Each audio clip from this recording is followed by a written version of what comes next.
Hello, everyone, and welcome to the 100th episode of the LARP Tales podcast. My name is Oliver. I am one half of your hosting duo. With me, as always, is my wife, my co-host, Robin. Hey, Robin. Hi, Oliver. 100 episodes. We almost didn't make it. We had some technical problems before recording. We were missing. Cameras weren't working. Microphones weren't working. It's almost as if they went. The podcast gods went. No, you've done 99. That's enough. That's enough. Before we get into our 100th episode, because we got some Q&A action coming your way. We'll do our usual housekeeping. If you are watching us on YouTube, give us a thumbs up, click subscribe if you're new to the Two Havent Roll channel so you know when new episodes and new content in general is posted over there. If you're listening to LARP Tales on your favorite audio platforms such as Apple Podcasts, Spotify, Podbean, leave us a 5-star review because we like getting 5-star reviews, but also it helps people find the content. We do also have a Patreon and a Discord community. If you want to support us in that way, you can head over there. It's like $3, which is like $1 an episode, basically. I think this month we're going to be throwing like 5 episodes your way. What a bargain, Yeah. right? So usually it's 3 a month. Go check that out. You're of course under no obligation to pay us any money whatsoever. And with that, let's get into our 100th episode of LARP Tales.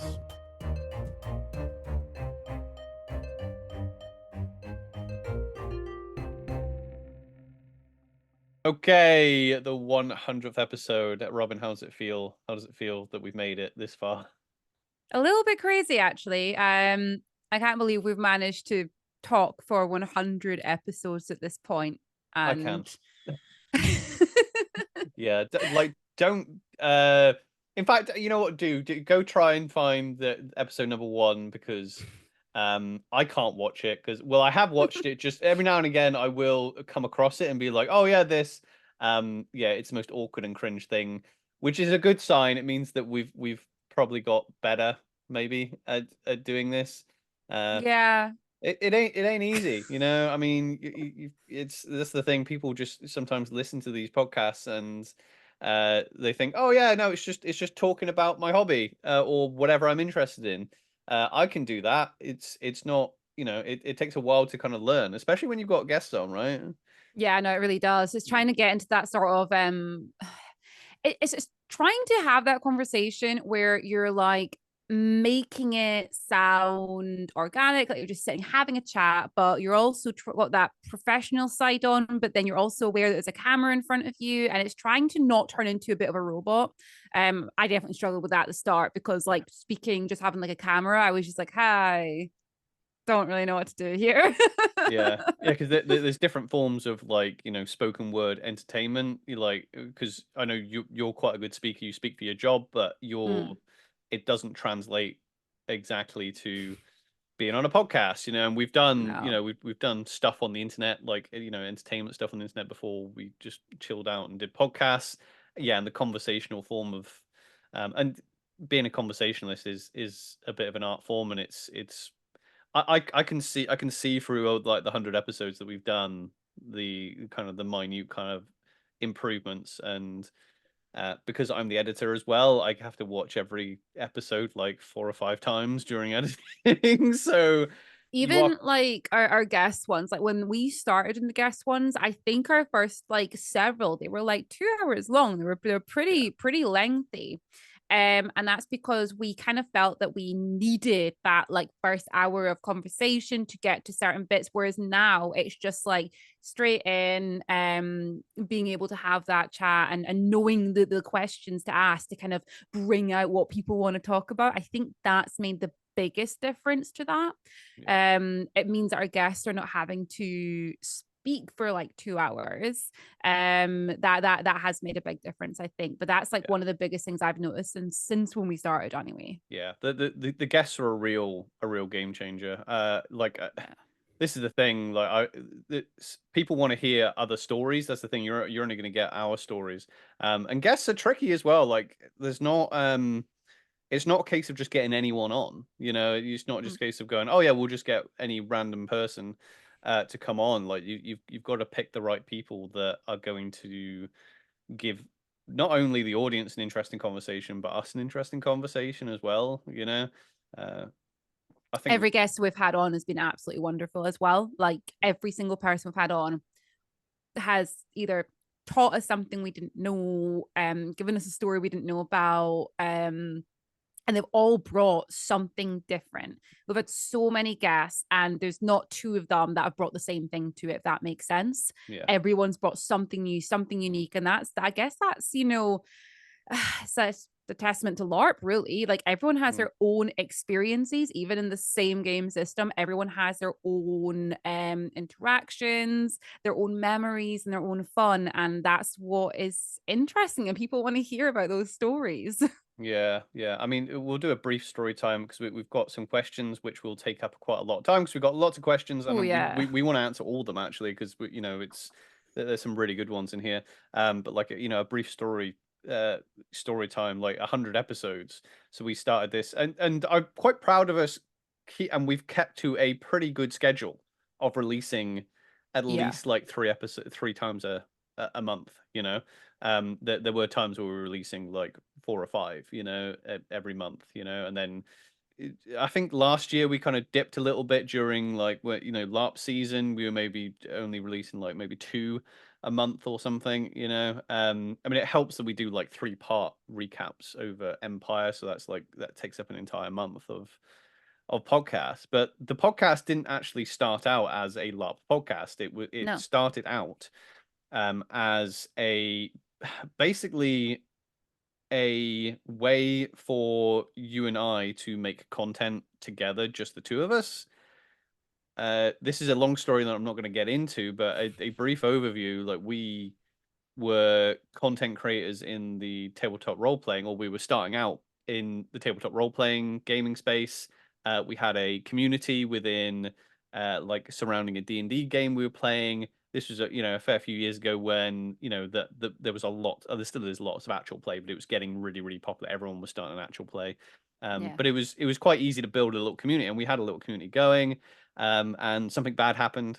Something happened with one of the members the in the tabletop in the game that we were playing. Basically the dungeon master was a very bad person, yeah, and a bad enough person that we had to basically like just disentangle ourselves from the entire thing. We had to like leave the entire community and basically scrub all uh connections we had with this person, and we kind of we were kind of walking our dog in the morning as we do, and we used to talk about like our hobbies and our interests, and I was like, we could just do a podcast, like this I think people would be interested in this as a podcast. And we were like, yeah, because we can talk about us being interested in role-playing games and cosplay, and we were looking to get into LARP at that point, and I was like, and we'll document us trying LARP for the first time. That'll be a good little documentation because we'll jump in, we'll explore it, and we'll see how that goes. So we started the podcast, and it was a little bit clunky, and then yeah, thank God for the LARP community because we entered the LARP community, and it was just what we needed after a toxic, leaving one very toxic community and experience, which it could have made us very introverted, like how bad it was. it made me quite introverted for quite Yeah. a while. I'm quite an outgoing person. I think that was one of the first things we spoke about after it. And that was what was so upsetting about the whole situation, is that I was like, oh, I'm really outgoing and I'll chat to people and I'll stand up and do things. And after that entire situation, I was like, oh, I don't know if I want to go LARPing because I'm going to have to go out and see people. Yeah. And it was really bizarre, the fact that, but we kind of did do that sort of, we're just going to go for it. We're going to carry it. But we'd Yeah. started to have intro at that point. We had started. Oh So no, yeah, we it were. made sense for us to kind of like just, we really, it was hard. It wasn't Mhm. easy. It was hard to start it. Yeah. But like you said, like the LARP community, Yeah. if it wasn't for that community, I don't think we would have been able to heal, I guess is the right word, Yeah. as well as we did from it, because it was not a fun Yeah, it's experience. it's it's bad. If any of like my friends are listening and you haven't heard that story, thing is as well at the time, I don't know, maybe publicly I will go over this story one day. One day, maybe, yeah. Yeah, one day, but uh at the time, and yeah, there was a lot of people being like ousted for being bad people in the TTRPG space. And we could have, you know, told our story publicly. So it's probably worse than a lot of the ones you've actually heard, but we Yeah. didn't want to be known as the people because we weren't well known anyway. You know, we're just small content creators, so we didn't want to be known as the people that story is tied to. So we were like, no, we're just we'll wipe ourselves from you know, clean our hands of all that. We told the right people though. We Yeah. told like, so the stuff that happened was pretty bad, and you can use your imagination. It was probably worse than you're thinking. And the person involved, we decided to get in touch with all the sort of platforms, your Roll20, your D&D Beyond, all those sort of platforms, so that everyone was aware of that, to try so that we could actually put a stop to this person being able to join other games, create other games in those spaces. So we did that sort of safety side of it. But yeah, I mean, that's an interesting story to tell as well, because of all the people that we talked to, you know, including law enforcement. But yeah, like I mean, yeah, if spaces. people genuinely do want to know about this, then that is a separate thing by itself. But we can definitely sit and go through that. I mean, because I think it's important. This does, you know, come into you know, this is on topic for things like Empire, because you know, Empire PD, you know, they're a company, they're run by human beings. Every human being is flawed, and no one's absolutely perfect in the way they do things. But yeah, they seem to take certain issues very seriously, issues that, because of what happened, were very important to us, you know. And like, that is part of the story. Yeah, I mean, I think a few would be shocked at some of the some of the companies and platforms that we informed about this, and they just didn't care. Yeah, so we're just like, no. Basically, if this person were to try and join Empire LARP, for example, no. I'm pretty sure one quick phone call or message from us over to PD, and they'd be out straight away. They wouldn't even get past. I mean, basically, if you are under a suspended prison sentence for a certain type of crime, then under the code of conduct in PD, you're not allowed to come. But anyway, we'll move on. I think that was. I just feel like for 100 episodes, I just want to touch. Yeah. I just want to touch on our origin, why we started out on this journey, and then at some point this became just a LARP podcast, you know. So I mean, I do want to do other stuff. I do want to touch on other role play type games and things like that. But this now has become, because the community like embraced us so well. This is a LARP podcast, and we changed it from just the Two Havent a Roll podcast, and that is our umbrella branding, to LARP Tales, because this is what we do. We talk about tales in LARP. Anyway, should we get to some of our questions that we have? So on social media last week or so, I put out a lot of posts, and I put this on like sort of your the Facebook, Discord, Instagram, Twitter. It's been put out there, and we put out like our you know, ask us some questions, everything else.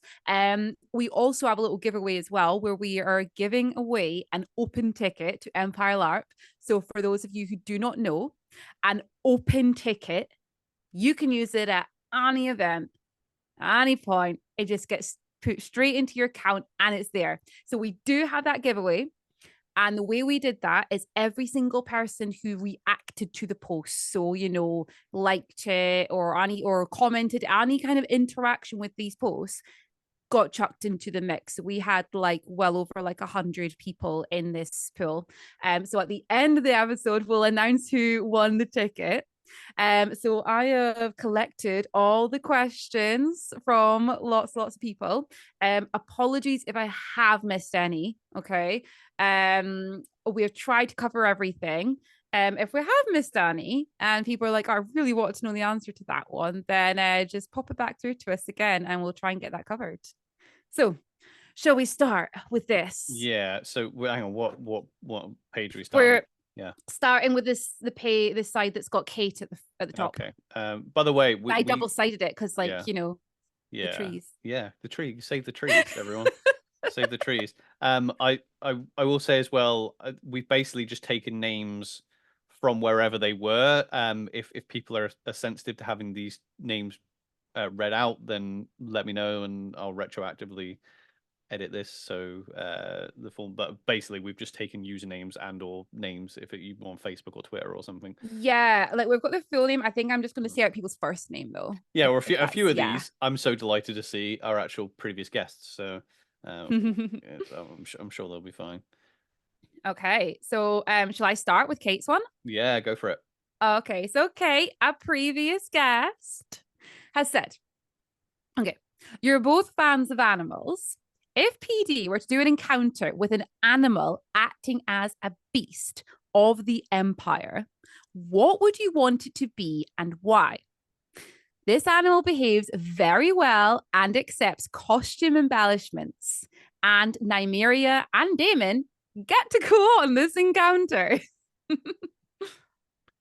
So I guess if we're reading out, I'll answer first then. Go for it, yeah. Yeah. So there's an obvious choice here, because of the setting, and the type of animal. Would probably be a horse, even though like I work with horses, um, professionally. One of the things I like about Empire actually is that they don't exist, so I don't have to think about them. So it's like the perfect holiday. But yeah, it seems like a horse would be the obvious choice because you could actually have. I know what a horse is capable of. One that's well trained. I think they can make an amazing encounter tent, style tent. Well, I mean, you could do it in a tent quite easily. You could have like a horse stream or something, and it would be quite cool as Damon to kind of experience that and go be like, oh my god, what is this? What's happening? And I know what the type of thing that a horse could do. My second answer would probably be because the caveat to the question is this animal behaves very well and accepts costumes and embellishments. I would like to see a lion. I would like to see a lion from the Summer Realm. I think if we're going crazy with it, I think a trained lion from the Summer Realm would be amazing.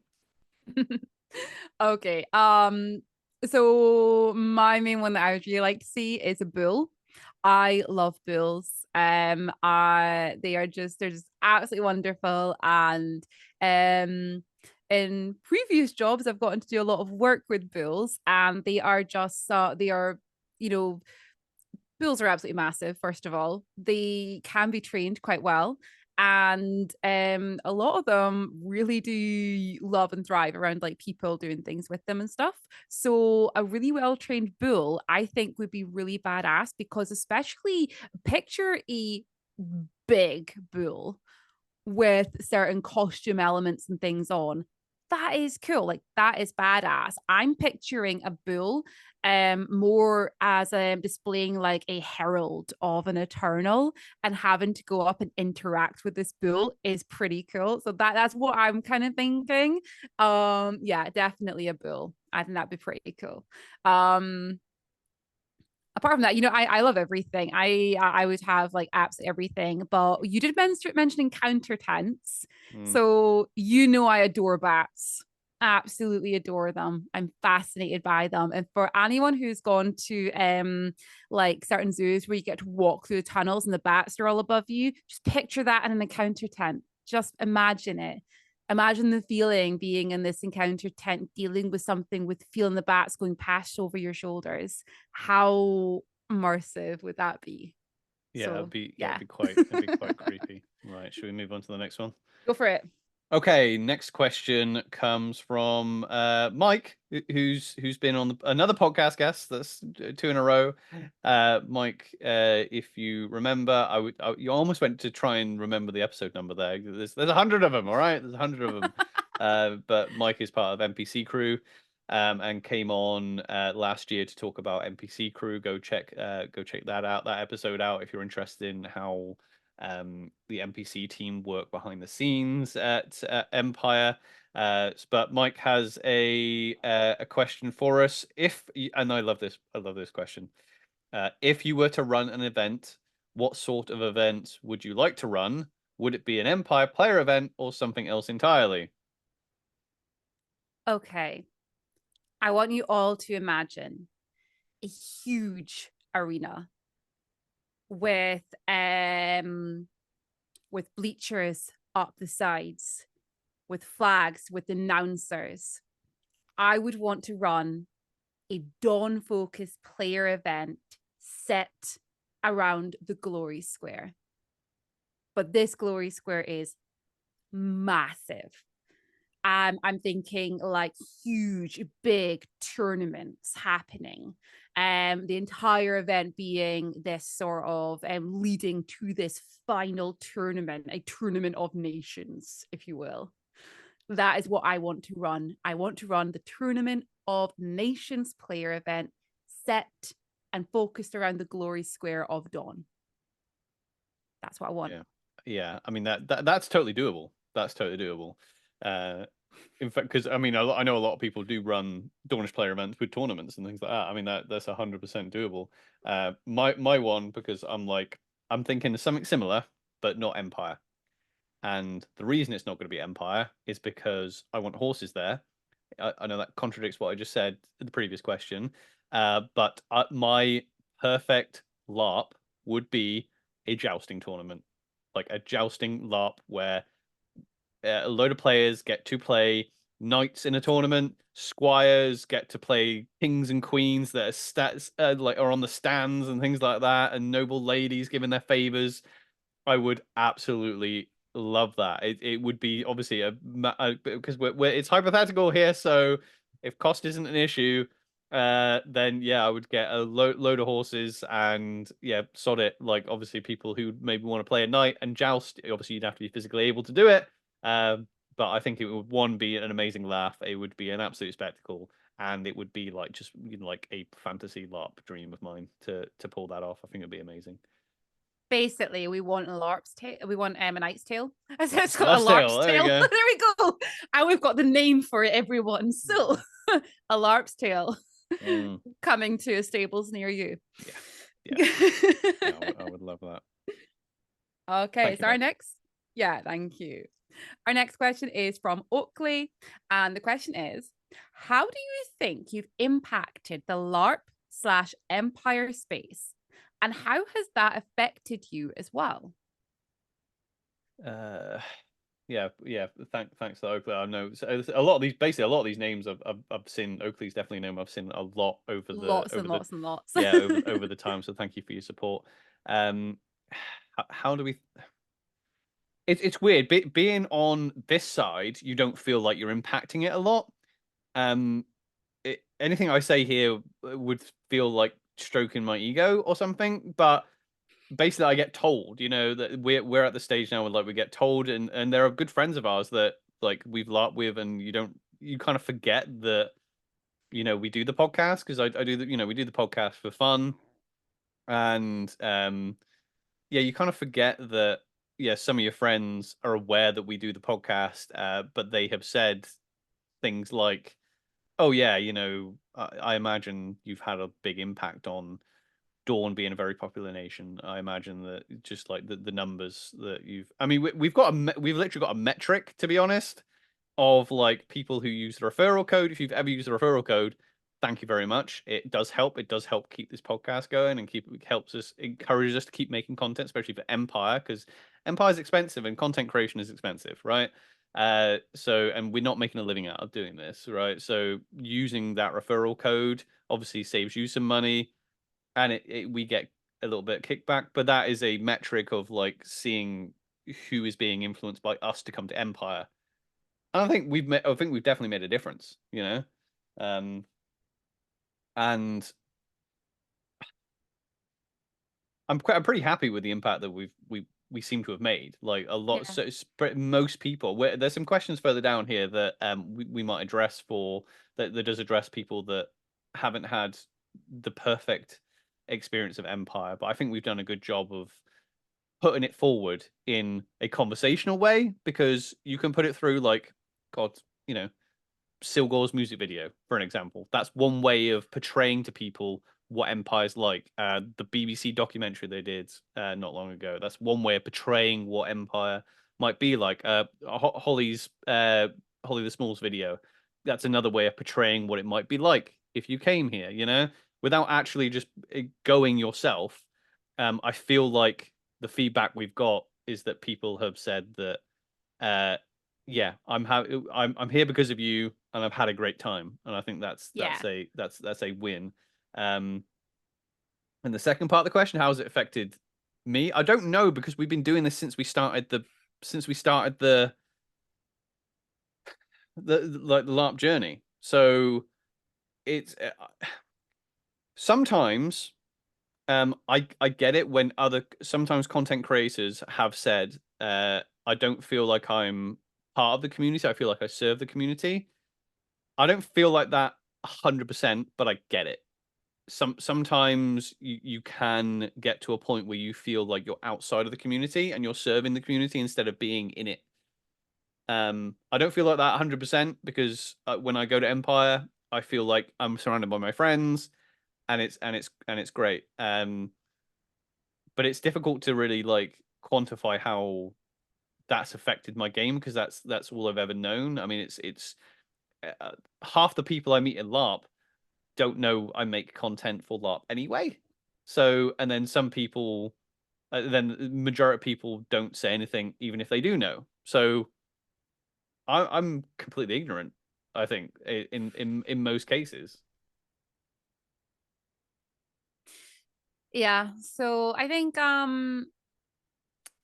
for me anyway, the way that I think that we've impacted is, and again, this was like when I read the question today and I was asking you a question, I was like, how do I answer that? Like kind of similar to what you were saying there, but I think we've helped quite a lot of both new and returning people into the hobby. And what I mean by that is I've had quite a lot of people being like, hey, I used to do Empire and I stopped for a while. And then I watched your episodes and then I decided to come back. I've had a lot of people saying that, which is Yeah, quite cool. I really love that. that is cool. Actually, I hadn't thought of that. Yeah, that is cool. Yeah, it's just I noticed it more recently, especially the last 2 or 3 events, that quite a few people be like, "Oh yeah, I used to do the hobby and now I've decided to come back to it." And I'm like, "Well, that's pretty awesome, right?" Mm. Because they were literally said, the stories that you have put out that I've been listening to, it's made me want to come back to it and be part of it again. Um, which is pretty cool. Yeah, Um, I think we've made it a bit more accessible for new players, especially people who have not LARPed before. I yeah, think that's where we've bridged that a little bit, because we've had a lot of people join that are like really into cosplay and D&D, but I've never done LARP, and that's our kind of story. And a lot of people being like, "Oh yeah, well, like I watched," and I thought, "Well, I'll try it now," because yeah, it's hard to put out, what LARP is really without being able to show people, and especially there's that daunting factor of you can't you're coming and you're like chucking yourself in there and you're role playing, you're there for the whole weekend. I can understand people's anxiety around it. yeah, How it's affected me? In a positive way, I would say. Like, I don't have like anything negative to say here. Again, like you were saying, it's all we've kind of ever known from like day one. Like the way we introduced ourselves to Dawn, was literally like, or actually no, from event two, actually, I would say is when we really like went for it. Um, because I think event two is when I put lots of stuff out about like making the leather armor, and we started doing the coffee and everything. And that's when we started getting lots of people coming up and chatting and things and being like, oh, I saw your video on this, or I saw you making the armor. Can I see it and stuff? But it's always been really positive. We've had so many people come up to speak to us, and everyone's been coming up like either like at like the food van, so out of character area, or before time in, which is greatly appreciated. The sheer volume of people now who have come up is like, I don't know how to put that into words. Actually, I didn't expect so many people, especially this year. Has been like every event, like so many people coming up just to be like, hey, thank you, or hey, my friend's a big fan of yours, but they're too scared to come and say hi. Could you say hi to them? And like we had so much of that, which is actually just been really positive. Especially the weather's been absolutely shit this year. Yeah. It's been so bad at these events. I don't think you realize how much it lifts us up. I mean, the weather's been rubbish. We're starving. We've just been doing something. We come back, go to the food vans, and on our way back, we get people being like, "Hey, oh, thank you so much. Like, you're the reason I'm here. I'm having so much fun." It's just like, oh, okay. And it's a little boost, and it's nice. Everybody, Oh likes to hear yeah. that. Yeah, there's so many, like, you're just picking up on what you said, because we saw uh we saw someone who runs the Weaver's Rest in I don't know if they're all right with me saying the name, but like runs the Weaver's Rest in Dawn. I know that when they came, they were like, "Oh yeah, I got interested in Empire because of your podcast," and that was amazing. And we saw them recently at a reenactment at Tewkesbury Festival, and then they said, "Oh yeah, well, because I got back into LARP, I'm now getting back into," because they were a big reenactor before LARP, and then like, and now I'm doing more reenacting. Because I started doing more LARP, and you're just like, that's so cool to hear that you because I mean that you because influencer has a real bad connotation in 2024, like that word influencer, that people go, "Ooh, influencer." But I mean, that's why it's called an influencer, because you're influencing people to do things, um that's really cool. I one of the best things, when I get the messages from my friends who go to Empire, and they literally just send me a message being like, "Oh, I just listen to your most recent episode. You've got my keen through the roof." They're cool messages. You know what I mean? They're just people that I know and I play with on the field, and they're like, "Oh yeah, I've just listened to your thing, and now I'm like really keen for it." That's the kind of uh, I think the mission statement really, which could be taken the wrong way, but I feel like we just want to make LARPing cool. I think that's what it is. Not to say that the people who do it before weren't cool. I mean, we want. I think that's why Empire is so popular compared to some of the other LARPs, is because like that festival uh Renaissance fair vibe that you get on socials these days from young people going to Renaissance fairs and things like that, sitting around drinking, singing songs around a fire, in amazing costumes. Like, that's cool to people, especially young people, and I think that's why Empire is so popular, because it offers that, as well as obviously a cool world and a game. You're on the next question. My next question. Yeah. Thanks for that, Oakley. That was a really good question, and we spent a while on that. We're not going to spend as much time on all of them as that, but I think that was just a real interesting question. Our buddy Sam, from who plays in Dawn, asks us, what would Aranel and Godric think of where Nymeria and Daemon are in their lives and journeys? Oh, I miss Aranel. um, Honestly, I think Aranel would look up to Nymeria in a sense. I think she would look up to her. I think that even though I did so much with Aranel, I feel like Nymeria is further along than she was, if that makes sense. I feel like Aranel would look at where Nymeria is and have this thought of, that's my ambition. That's where I want to get to, which is something I didn't think was ever going to happen, because I didn't think I would be able to create a character like this, especially like after Arnell. I thought, I'm never going to create like a character I love as much as her. It's never going to happen again.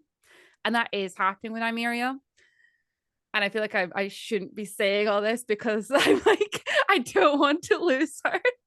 And there's a high combat character. There's a risk I might lose her. But honestly, I think that's where Arnell would feel looking at Nymeria anyway. Yeah, I almost want to cop out and say kind of ditto, because I feel Yeah, the same way, and thought that's so. probably not a coincidence, because it's definitely not a coincidence that Damon and Nymeria are just the digi evolutions of Godric and Aranel, because basically we just like jumped a step. I mean, it was like we were on this kind of path, and Godric and Aranel was supposed to be the go get a young couple. That they had a lot of hope, which isn't a virtue. They had a lot of hope, and they were enthusiastic, but they were inexperienced, like us, coming into LARP, inexperienced in the world.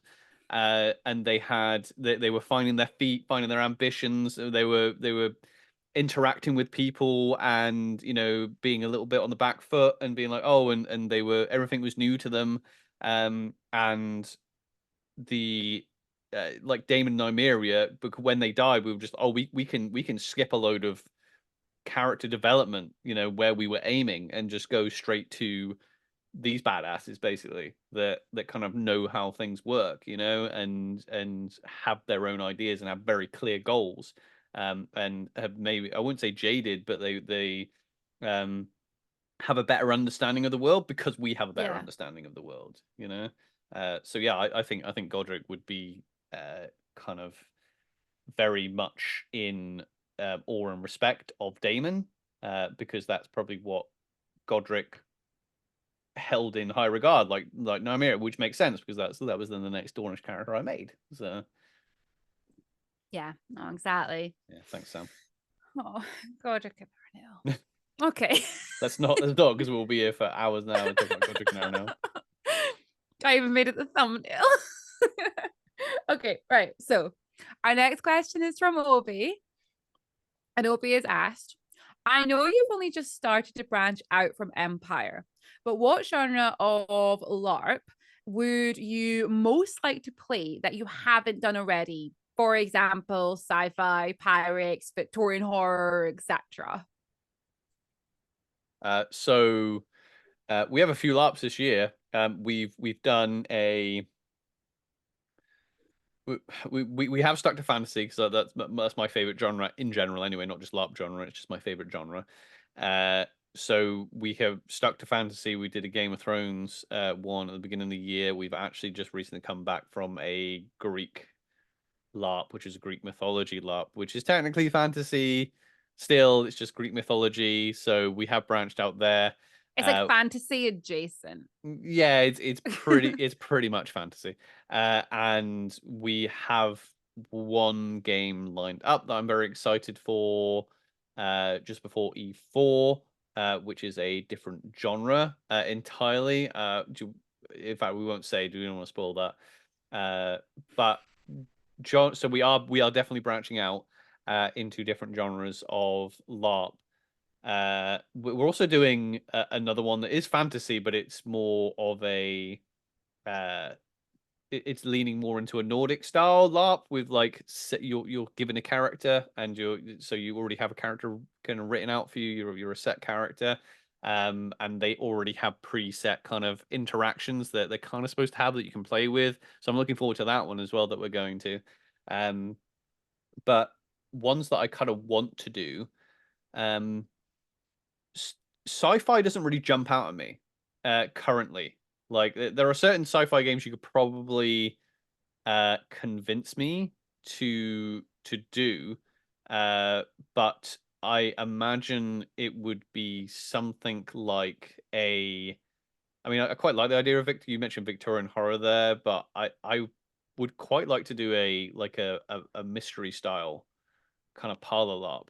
That's what I would quite like to do. Like a Sherlock Holmes type of thing, where like it's like a whodunit type thing. I would quite like that style. I want zombies. I knew you were going to say that. That's why I didn't say it. I was like, I want zombies. That's what I'd like. I quite like horror.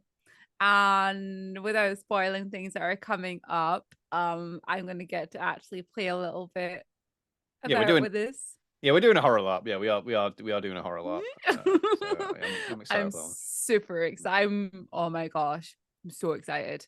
Like, to the point when these tickets went live, I was that person like refreshing everything. I had my phone on it, I had my computer on it. I was like refreshing every screen to get these tickets. Yeah, anyway. I like zombies. And I'm currently going through that stage where I'm a little bit obsessed with zombies at the minute. I'm rewatching The Walking Dead. I'm running 4 times a week with my Zombie Run app. I am looking up different I'm obsessed with them at the minute. It's going to fizzle out eventually, but at the minute, I'd like to do a zombie LARP. I want to be chased by a zombie. I want to have to fight. I want to be killed by a zombie, and then I want to turn into a zombie. Yeah. So that's where I'm at. Yeah. Zombies. Yeah. Oh, I have another answer actually, but it's not a specific genre. I would like to do like a high school style LARP, but you could put that in a lot of different genres because I would be happy doing a high school kind of just drama LARP. I'd be happy doing because I know there's like a wizard school, LARP, that type of thing. Is it me next? Yeah, you did, Obi. Yeah. Yeah, I'm assuming so. Yeah. Yeah. So one thing I want to add to that one actually is, and we spoke about this recently. This actually ties in with two questions we've recently been asked. There is that I'd really like to do a phasmophobia LARP A phasmophobia LARP would be good. Yeah. in a high school. Mhm. I literally was going to mention this to my boss because I work in a high school, and I was going to mention it and be like, "Hey, does anyone use this school this summer? Can Yeah. we do a Can you LARP?" imagine?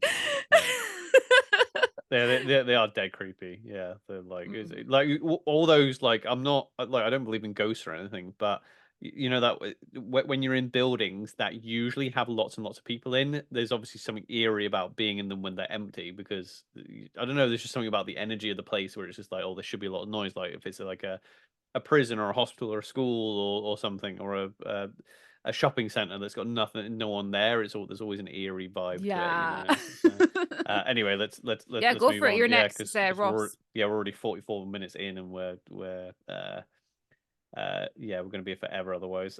Ross, friend and longtime listener, which is your favorite virtue and why? Audacity. Audacity is the Because I best. like to be audacious. Yeah. I'm making the assumption you mean Well, one no, of our no, virtues. you didn't specify. Didn't specify. Okay, audacity. I Yeah, love audacity. I love it as a virtue. I yeah. love that idea of just like I'm audacious. It feels very league. I don't know why it feels league, but it feels league to be like audacious. I don't know. More than Dawn, really? Not more than Dawn. Oh, I feel like Dawn's pretty audacious. I feel yeah, like it's the Dawn and League shared virtue of just audacity. yeah, Oh, we yeah, could probably take that and make that a thing because yeah. I love it. I love it. Are we just doing false virtues? Cool. Vengeance. There we go. Vengeance is my favorite virtue. Glory and love. Yeah, I think out of character, favorite virtues. Loyalty is fun because in a heavy PvP game, it is a good way for you to like say that you're not going to support someone.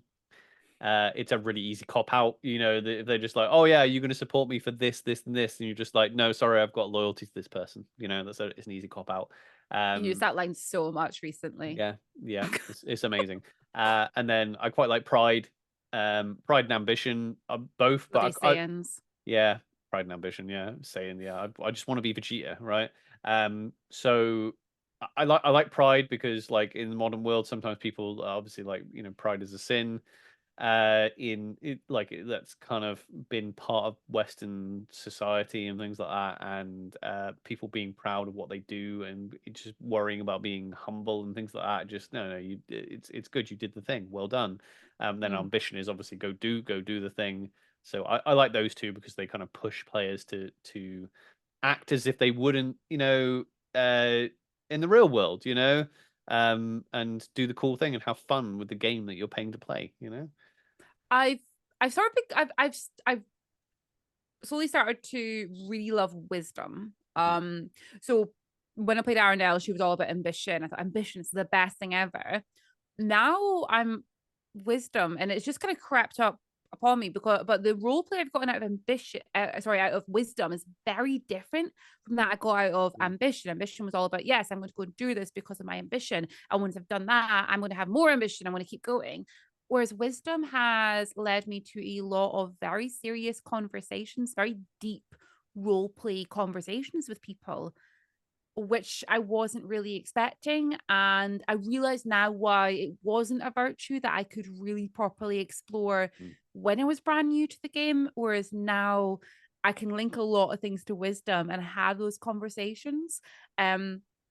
And I'm enjoying that, playing that, and I think Nymeria is just going straight down that wisdom route, which is pretty cool. Yeah. Next one. Yeah, next one. Okay, this one is from James, and it says, if Daemon or Nymeria were ever to have to leave Dawn, which nation would they be most at home in? Where the in brackets, where the characters would be happiest rather than you as players. That is an interesting question. I think it's more interesting for you because I think it's pretty straightforward for Daemon. So yeah, definitely for Daemon, not for me. Daemon would be most at home in Highguard, probably in like Necropolis. You know, I think yeah, like he's a complete kind of crusader and probably a fanatic at his heart. I think he likes the purity of the idea of the empire, and he like compared to some other like I've taken him at a little bit different take on the Dornish brief of just like wearing your emotions on your sleeve and things like that. Like he can be very kind of dour and things like that. He does definitely show emotion, but he's a little bit more buttoned up than and I think he would just be comfortable in Highguard. Yeah, I I don't actually like. I know where I, as a player, would like to go play, but I don't know where Nymeria would fit in, other than Dawn. To be honest, I mean, the obvious answer seems Verushka because her roots are. I feel like she'd do well in Verushka, especially since there's a lot of that like dark, creepy story and winter vibe in Verushka. I feel like she would fit in quite well there. Although, you know what? Yeah, I think she'd be in the league. yeah, I think she'd be a leaguer. yeah. To I be think honest, if yeah. we go for Nymeria, not me, Hmm. Nymeria would fit right into the league. Yeah. I think both of our look and feel for Damon and Nymeria would quite easily fit in Highguard or the League because we have been mistaken for Highborn and Leaguers briefly. Okay, so next question comes from Tom. Tom from LARPs and Tarps, another very popular Empire-based LARP podcast, and friend to LARP Tales after all. If you could, this is a very Tom question actually as well. If you It is. could, yeah, if you could lead Dawn to war against another nation in the Empire, which one would you pick? I'm reckoning it would be one to give the best scrap to you. Okay. Right. So another nation I would lead Dawn against. I mean, I think if the other 9 get together, I think I could lead Dawn. Yeah. That would be quite fun, actually. Yeah, yeah, Okay. I need to actually really think about this one now. yeah. Do you want, because Um, I've got an answer. If you want you me got an to, answer. yeah. Go for it. You go Uh, for it. Instantly, my brain goes to the marches because it's like, so it's what. So basically, if we could go to war, it makes sense that it like because it would feel like a civil war because they left Dawn. They are basically Dornish, and because they left Dawn so long ago, and they are Yo folk that marched away from Dawn. Now their look and their feel and the way they fight is very different from being Dornish. So Dornish knights are just so much different to like the your pikey hedgehog blocks and bill blocks of marches. So it would be such an interesting kind of way of planning, right? How am I going to basically beat these with because they fight so differently from us, and then obviously the role play would be great because you get to play out that it's the everything's broken down between the marches and Dawn, and now they're at war. I think that's where my brain went instantly. You know what? I'm gonna cop out. I'm gonna say marches as well because slightly different from you. I think they'd give us the best scrap. I Yeah, think they'd give us the best fight. yeah, I think it'd be Fight, difficult to yeah, get through them. I think it'd be real difficult with their tactics. I think it'd be so yeah. difficult to penetrate them. That sounds awful. I didn't even react. I was like, look at me not reacting. You know what I mean. You know what I mean. It would be like, Everyone, you heard it here first. Marchers are difficult to penetrate. I don't think that, not in that way, maybe. But yeah, they would. I think it would be the most interesting dynamic. The other nation that maybe comes to mind maybe the league, but obviously if the league was, I think my brain goes there as well because I know the Marches are just a bigger nation. I think it's because the league in Yeah. general are quite small compared to our fighting force. But if it was even, then the league would be another interesting one as well to fight against. No, yeah, 100%. On to the next one. Yeah, go for it. I read the last one. Did you? Yeah, I read Tom's. Yeah. Oh, sorry. I'm getting confused. I'm sorry. Ahem. Okay, this is quite interesting actually, especially following on from the last question. Is this Georgia, our previous guest? Previous podcast guest, yeah. And Georgia says, asks, which nation is your absolute favorite to fight alongside and why? Well, I think this is coming from a Marcher general, so I don't know if this is a leading question. But I mean, Marches would definitely be up there. We were actually discussing this like off camera earlier. We were talking about like the battles coming up and things like that. The Marches, when we're on the field, I don't know whether it's just because historically I've not really seen it happen. I'm never worried that the Marches are just going to get into absolute shit. Basically, I'm never worried that if they're at our rear or if something's happening to them, I'm never worried that they're just going to get like nation donutted. You know what I mean? Like other nations have done. Even very big nations have been completely like surrounded and units just absolutely wiped and things like that. And they've just got themselves in a pickle. The Marches don't ever seem to. They always seem to. They get into hairy situations, but they don't. You never turn around and go, "Oh, they're absolutely surrounded by the Jotun and they can't No. escape." And yeah, so they usually then they always seem to be right where you need them as well. Like that, the battle before last when we were just like pushing them onto as we were leaving, the Bills were just there to for the uh Grendel just to walk onto them. They always seem to be like right where you need them. So I would probably say the Marches, the League. Oh my god, I've said the Marches in the League for both these questions. The League are always like a pleasure to fight with, and I would probably say, I think it's been a while, but I think year one that we did, so 2 years Yeah, it ago, was year one. I enjoyed fighting with Navarre. Yeah. Yeah, like I specifically like E2 and E4 of our first year. I think like it was there were quite good scraps with Navarre. Yeah. I'm just gonna give you my top three actually. My top three nations to fight alongside are the Marches, League, and Varushka. They're like my top three. Now, Imperial Orcs are kind of getting closer, especially after the last one. I'm like, you guys are doing great. So I do like fighting alongside the Orcs, but Marchers are my number one, mainly because if they are behind me, I don't feel like I need to look back. I feel like I'm covered. They are right there. And there's also this little bit, there's been a few hairy situations, especially going through the woods. And if I turn and I see a marcher like Bill block there, I'm like, oh, it's fine. What are the enemy going to do now?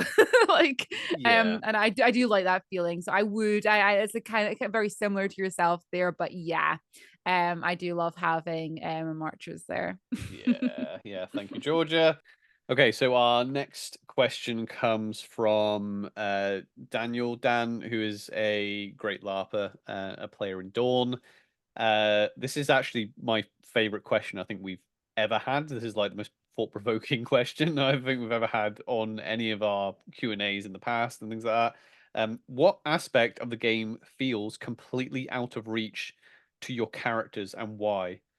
And that's so thought-provoking. I do not, because I usually have answers to all these like off the bat. Or I can think of something. That's Yeah, that's something. Yeah, this is one I'm kind of struggling with in a sense because I'm like, right, like what parts? The main thing that comes to my mind is like the synod sort of side of things. Like I feel like anything because of the type of character Nymeria is, I feel like that sort of game would never make sense for her to have anything to do with.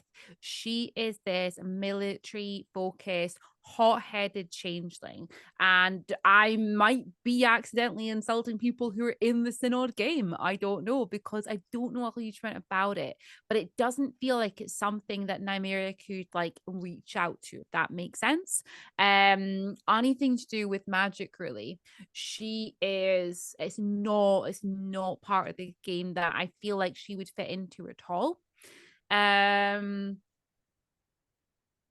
yeah, it just doesn't really seem to make sense for her for the way she is. I feel like that's the type of thing that she would go to. She would go to these meetings and she would stand and she would listen for a few minutes and she would just not be able to interject into there anything that is useful at all. I guess is what I'm kind of trying to say.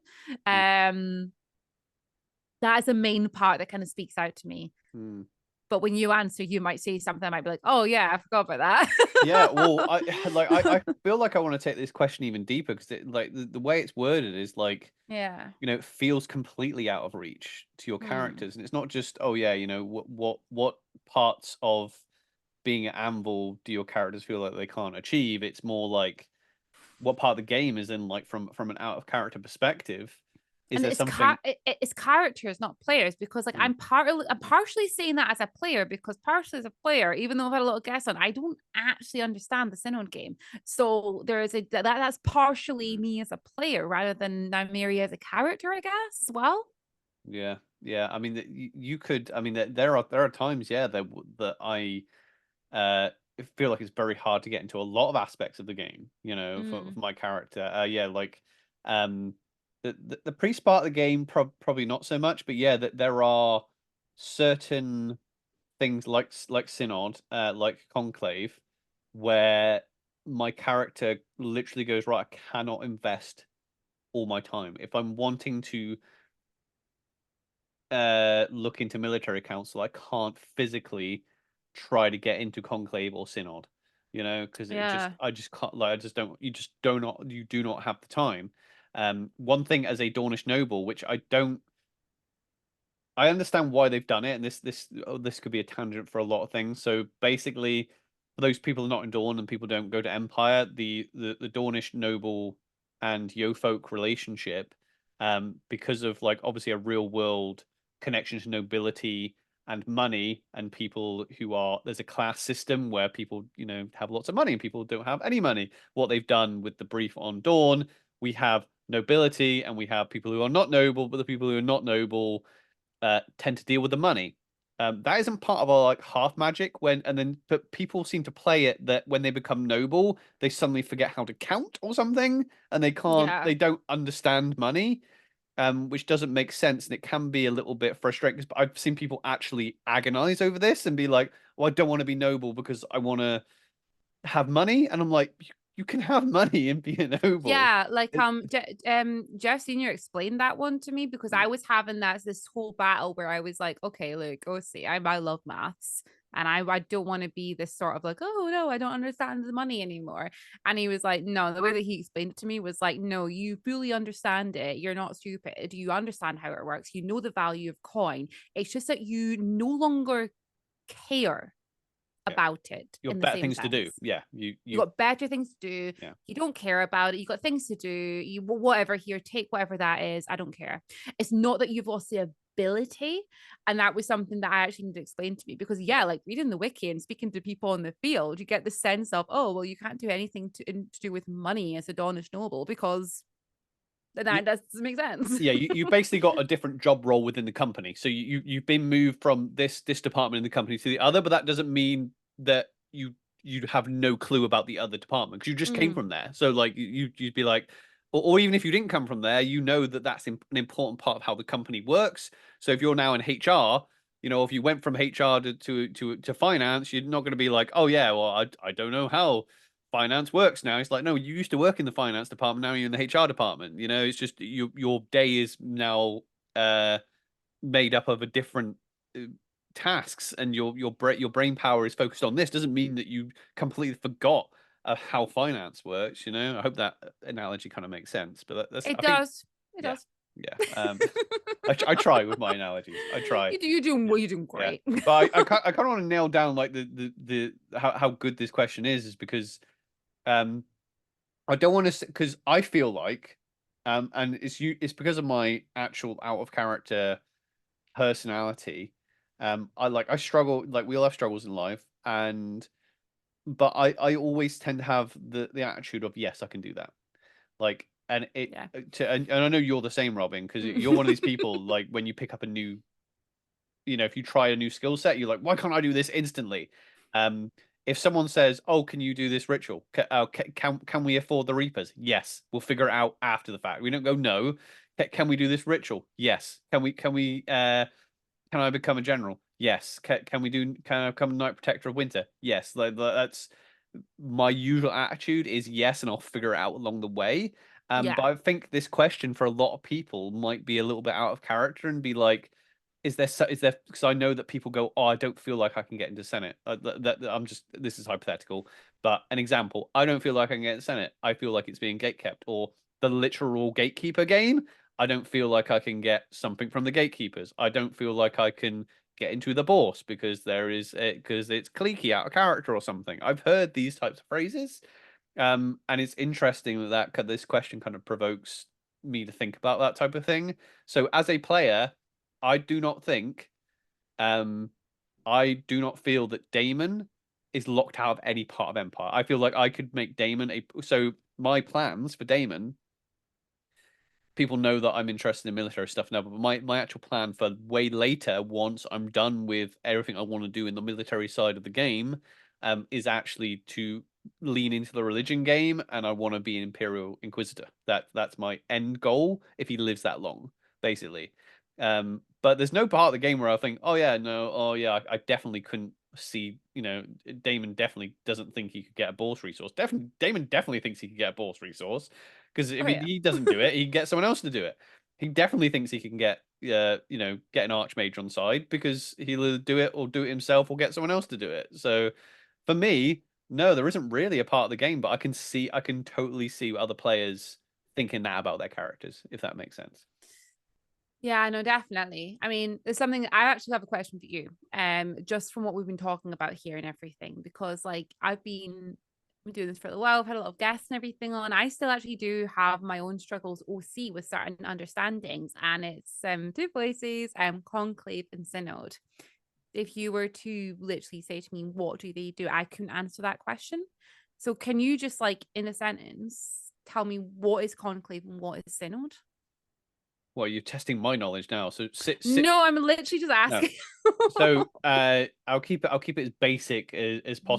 So Yeah. that there so obviously the Empire is a theocracy.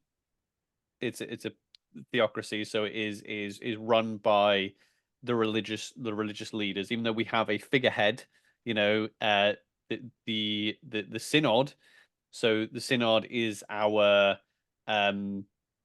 governing body of religious officials, our elected officials, and they come from all the priests of the virtues of the way.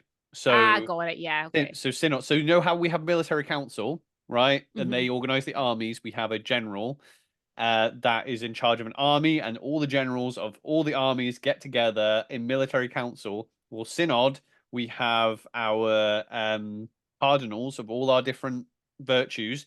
That's when they come together and talk Ah, right. Yeah. Yeah. I religious got stuff. you. And then So synod, religious version of military council. yeah, sure. Uh, and then conclave is similar again, but for all our magic The people, magical version.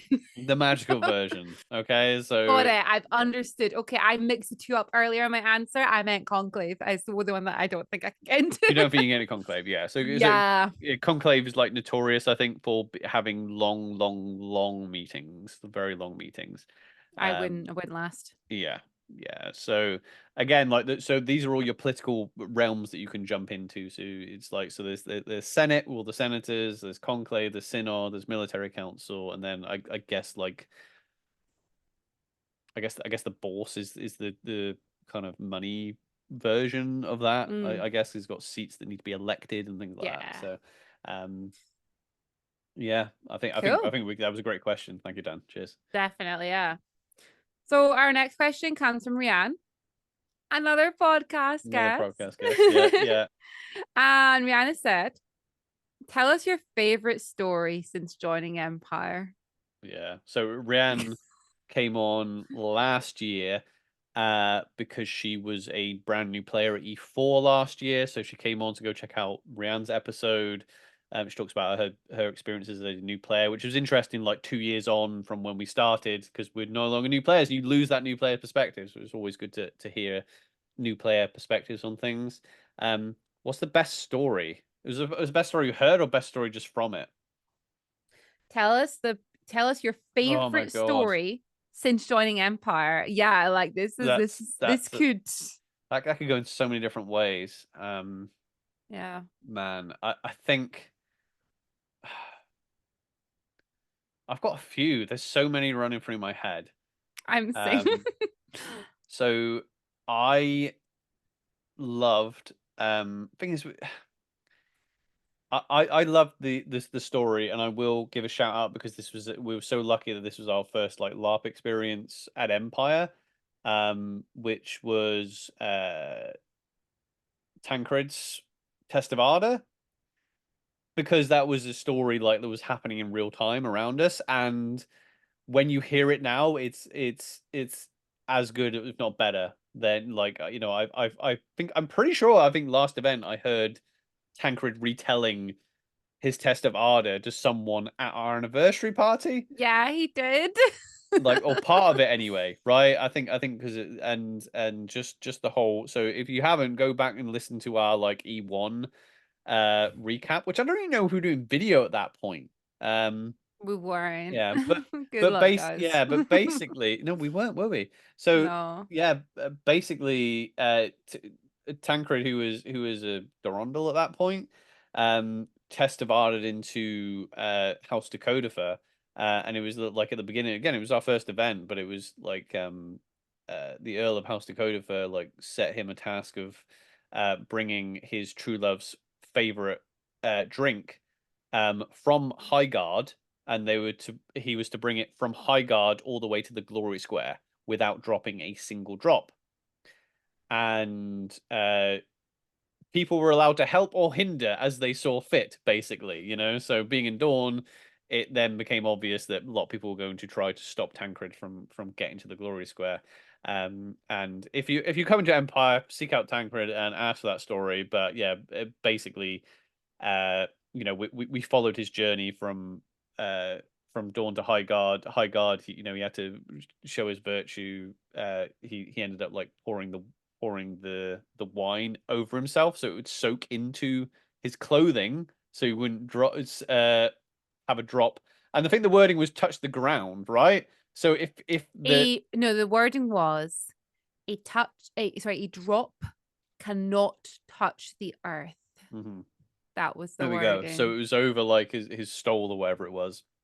So basically, it was then a matter of just then walking to from High Guard camp to Dawn to the Glory Square, without him touching the ground. But obviously, everyone's got cleaves and strike down, so you know, like everyone was trying to get him down. At the end, got into the Glory Square, and then there was a very like amazing moment, wasn't there, with that we were you know we got to just like witness and be like, I'm like, God, there was literally a story told over this weekend, and that's amazing. And that's there's so many stories, in that field, but that one will stick with me because it was one of those that I was like, oh, this is what LARP can be. This is amazing. Yeah, no, exactly. I mean, honestly, that's what I was gonna go for as well. Because there were so Sorry. many stories. Okay, there's so many stories, and like I'm like they're all going through my head at once right now. And I'm like, I don't know what I don't know what to pick. Like I don't know which one. a really amazing story is one that our most recent podcast guest has told, and I can't tell that because the episode's not out yet. Yeah, we got a podcast episode coming out next week, with a guest with a real cool story that It's was a really good story, and yeah. that's like as soon as I read that question, that's the story that came to my head. I was like, that one. Yeah. Can't say that one. Yeah. There are some Yeah. amazing stories. I know Jeffrey, who was like our first proper LARP guest, actually. So go check out Jeffrey's episode we did on like Dawn, and yeah, Jeffrey had some real good stories that I've heard a couple of times from him. One was about, and these are like things that happened in real, like, say, I was almost going to say real life then, but these are things that happened. He almost tells it as if oh yeah, it's just imperial history, but this was like player stuff as well. Some of it is, some of it isn't. But it was like the Battle of Scarskind. Go ask Rion of House Descendris about the Battle of Scarskind, and that's a real good Orc and Dawn story. I remember Yeah. listening to that one a couple of times and being like, oh god, that's such a good story.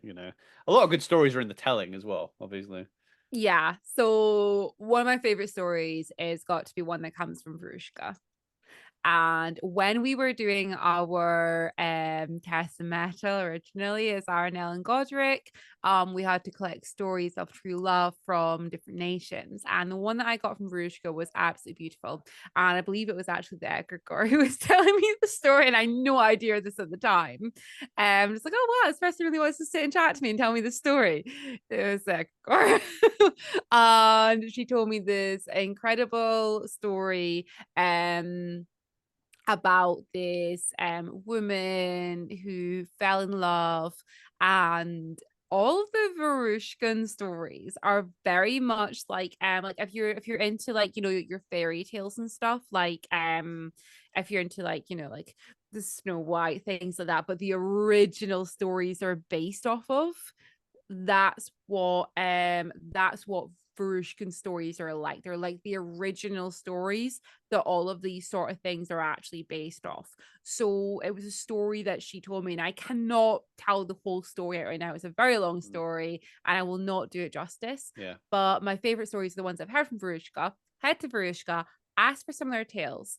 Their tales, everything comes at a cost. Pretty much like winter. All of their happy endings come with a lot of sacrifice. They are faced with harsh sort of choices and decisions to make. Yeah. But this was a very interesting one. And to sell this as a story of true love, when I retold it to Adonis Troubadour, they were like, that's probably one of the truest like ones that we have heard yet, Yeah. because it ticked everything. Yeah, memory lane. So people that are new to the podcast, we went over our journey on collecting these stories. We never told the stories because that's for people to tell, that's for you to find out in the field. But our test of metal when we were Godric and Aranel for House Descendris was to go find stories of true love from all the nations of the Empire, and we got some amazing stories out of that. So one of the ones that I heard, which was a really good story, was a Leaguish Varushkan story, but it was more a Varushkan story. I didn't actually count to my test of metal because Aranel got the story before me, but it was actually the love story of our previous Empress, so Empress Lisbetta. I actually got that from the family of Lisbetta's lover, basically, and that was an amazing story, and it basically took me, like, I had a front row seat to a personal account of how Lisbetta went, basically, and at that time, being a player, not really knowing much about, because I was a player not when Lisbetta was actually a reigning empress, so that was an awesome story. Anyway, let's move on. Our next one is from Jules Joe. Yeah, so the a lot of these names now are coming up. A lot of Yeah. people are on Instagram, so we'll got your Instagram. Instagram Yeah, names. there we go. Instagram names. This is another really interesting one. Do you think Empire is accessible to those who might only be able to attend once a year? Okay, so yes, depending on what part of the game you're into. So I think there was like originally more to that. When you put your comment on that, you spoke about plot and things like that. I think depending on what part of the game you're into and what part of the plot you're into, yes, 100%. You can come once a year. You can, if you got like, like one event a year, you can make it to, you can get there. You can keep up to date all year. And that's because between every single event, MPD releases their Winds of Fortune and their Winds of War. You can easily keep up to date on everything and go to that one event a year. Totally doable. But if you're someone who really wants to get a particular title or something like that, one game a year, I feel like wouldn't work as well, mainly because it would be unfair to those who are all the games. So a lot of these titles, you hold them for like the 4 events, and then you re-elect after it. However that process works, depending what title you're going for. So if you're going for that type of thing, I think if you're only able to come to one game a year, it's unlikely to work. It doesn't mean that part of the game is inaccessible to you if you're only coming once a year. It just means that you may end up being like close to the person that holds that title, proxying once a year and so on. That's my like answer, if that makes Yeah. sense. I mean, by Yeah. definition, yeah, but by definition, a couple of things aren't. There's going to be parts that just literally aren't accessible because, like, you can't become. If you go right, I want to be the senator for Ossium, but you can only attend on the event that isn't the election event for the senator for Ossium. You just can't do it. It's Nah. especially, and then like if you can only attend once a year, and then so once a year kind of makes me think once, like, literally just coming annually, which you can totally do because so another cool thing I remember quite clearly. A listener came all the way from the States for one event, because it's a long journey, and yeah, flights cost a lot, and they made a holiday out of it. I haven't heard from them afterwards, but like during the time, they were like, oh, they joined the marches, and yeah, they just had a good time, drank in some pubs. There is so much to do at Empire other than chase hats. Yeah. If you've been like, we are, like I said earlier, we're quite kind of ambitious people. We want to go try all the different things. Like there's not really a part of the game that I don't want to give a go. Um, I've done events, as Godric, where I've just like, oh, we're just doing pub crawls and we're just having a laugh and we're just going to go out and do some skirmishes, and that's it. You can totally do that coming once a year. You're gonna have a great time. I've heard people doing stag and hen dues, Yeah.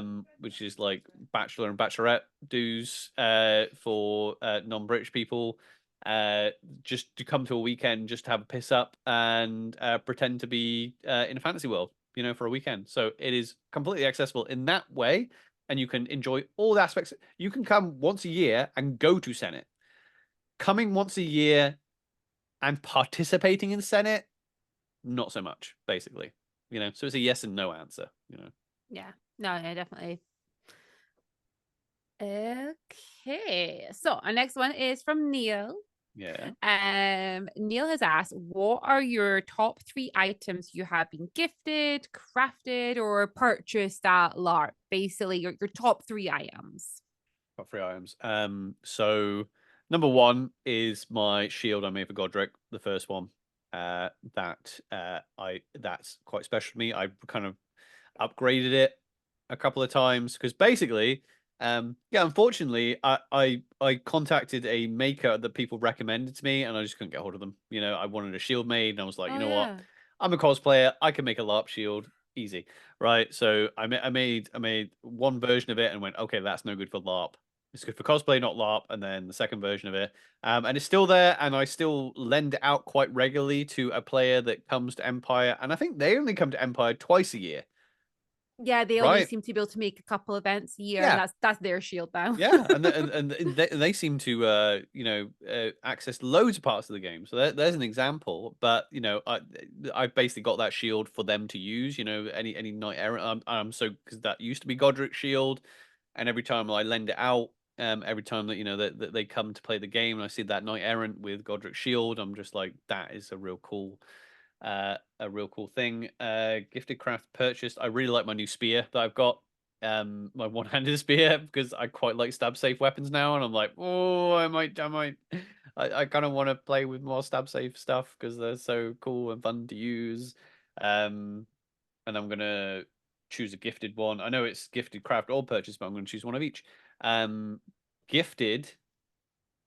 Do I have one for gifted? I was recently gifted a really, really nice ring with a skull on it from the Crimson Reapers, a certain Reaper in particular. And so the physical, it's a gift, but it's like I'm supposed to give it. I am supposed to give it back, but it's currently a gift, and I quite like that. Everyone who knows the Reapers are going to put that together. Yeah. So that's probably my three top ones. Okay, number one, the Knight Errant leather armor that I made for Aranel with the blue leather armor with the sun on the front of it. That original set of armor is definitely number one. I've lent it out to quite a few people now, which has been really wonderful to see out on the field. That's my number one. Number two is something that I actually don't even have yet, but it's something that I've commissioned. So my first commission, I've commissioned a two-handed greatsword, and I've put in all the designs and everything for it. I am really excited by this. Like, I know it's going to be one of the favorites. I just know it is. Like, this is going to be cool, and I can't wait to.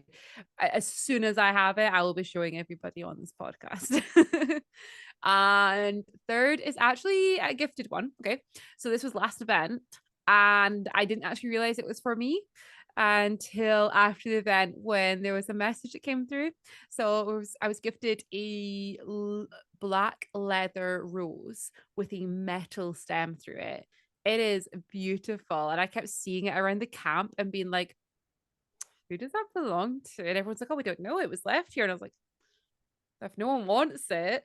And then we got a message after the from one of our friends saying, hey, did you get the leather rose, by the way, because it was for Nymeria? And I was like, yes. It's my rose. So yeah, I've got to see that as well, definitely. Oh, can I put a fourth one in? Yeah, go for it. The brooch from the Red Hands. I wanted to remind you of the brooch because I was like, that was a real cool gift because it was just The brooch from the Red Hands is beautiful. It is like a white brooch with like a black, it's not this big. It is like a white brooch with the black rose on it. It's beautiful. Like hallowed to pride, hallowed isn't it? pride. Yeah, it was originally there as in memory of Aranel when she died. It was gifted to the house along with a bouquet of black roses. So really special. It was all gifted to the house, and then organically through time it made its way to me as Nymeria. Really organically, and I'm like, that's really cool. It's now on Daemon though. It's now on Daemon. I think Daemon's probably going to want to keep it on currently. Yeah.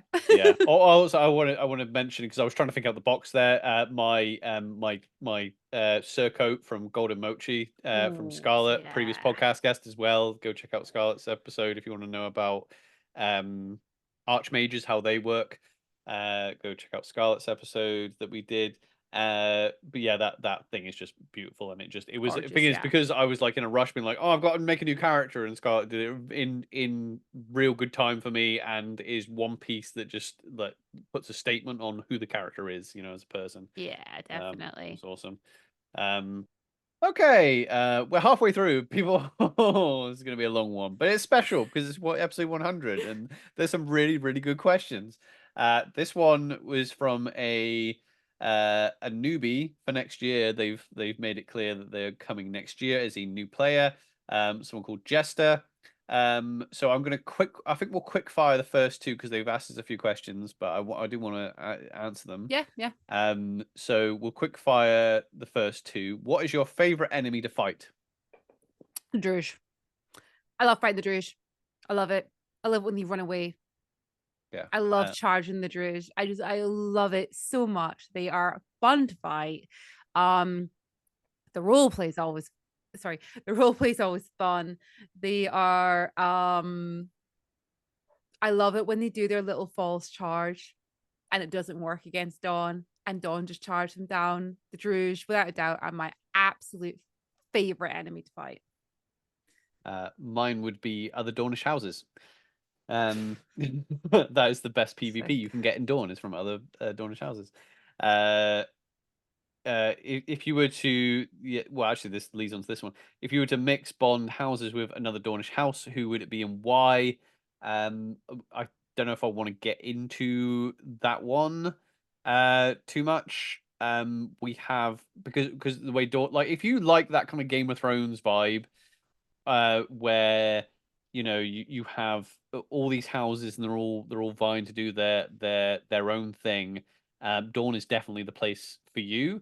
It's also a reason a lot of people wouldn't like Dawn, because a lot of the other nations have a very like unity, like we are one family, things like that. And with Dawn, we will say that to your face, but it's not always the case. You can Dawn is very much set up for being it can be an us against them, and then we'll make an alliance. It's like mini PvP within PvP, which is quite cool. Some houses just do their own thing. Some houses want to make real strong alliances with each other and will not break that alliance at all ever. Doesn't matter what happens. Other houses will make alliances and then break them and betray each other.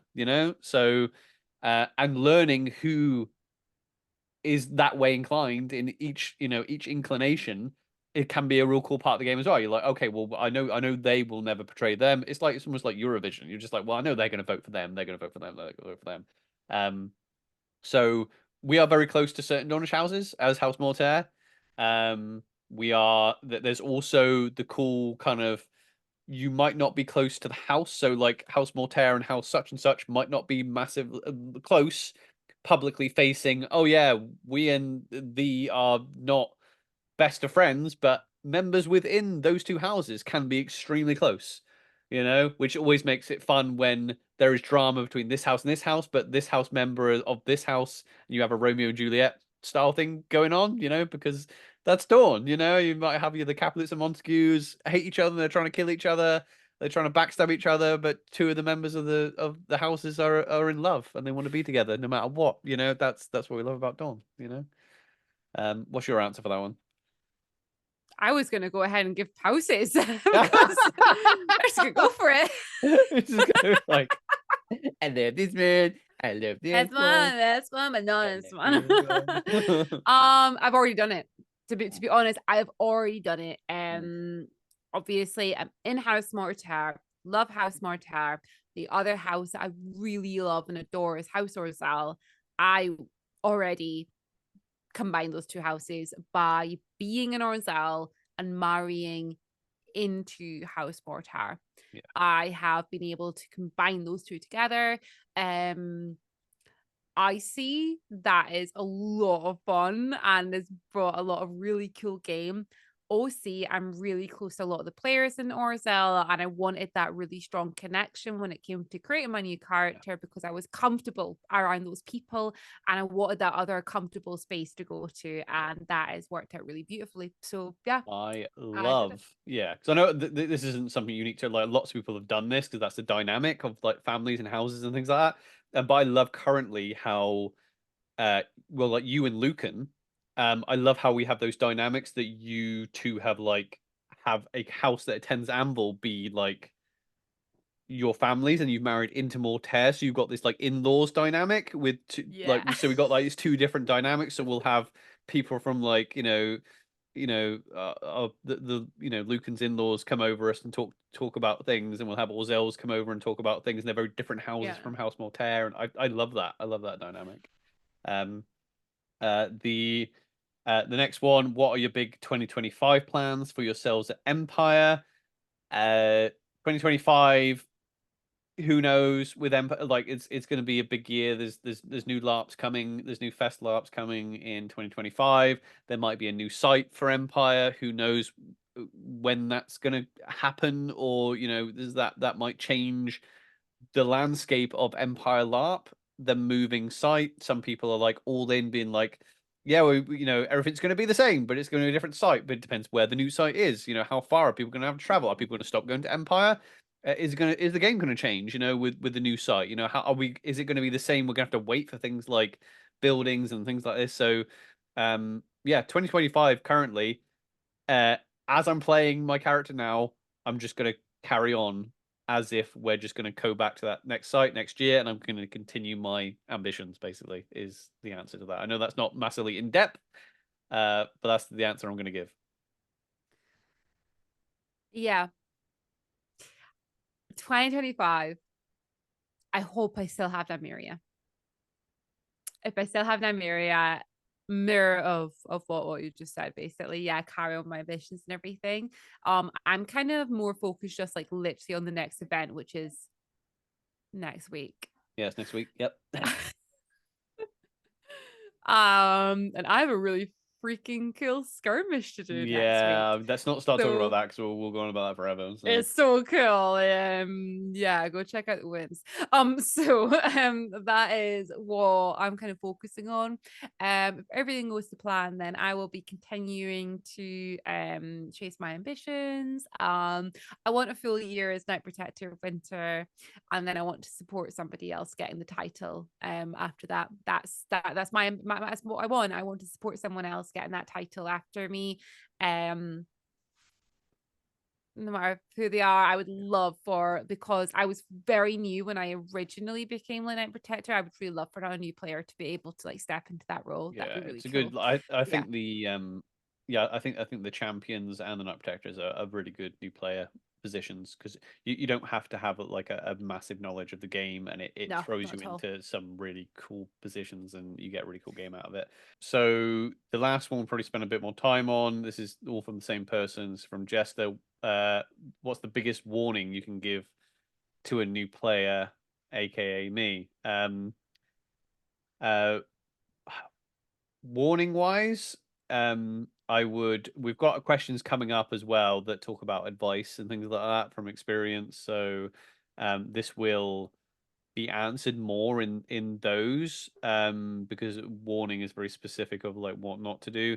Um we can take this a lot of ways, but like the way I'm going to take it is from a role play and experience perspective. Um don't uh don't have your expectations set before you come. Expect to have fun. Okay. And then Yeah. I would throw yourself into things. Be brave with it.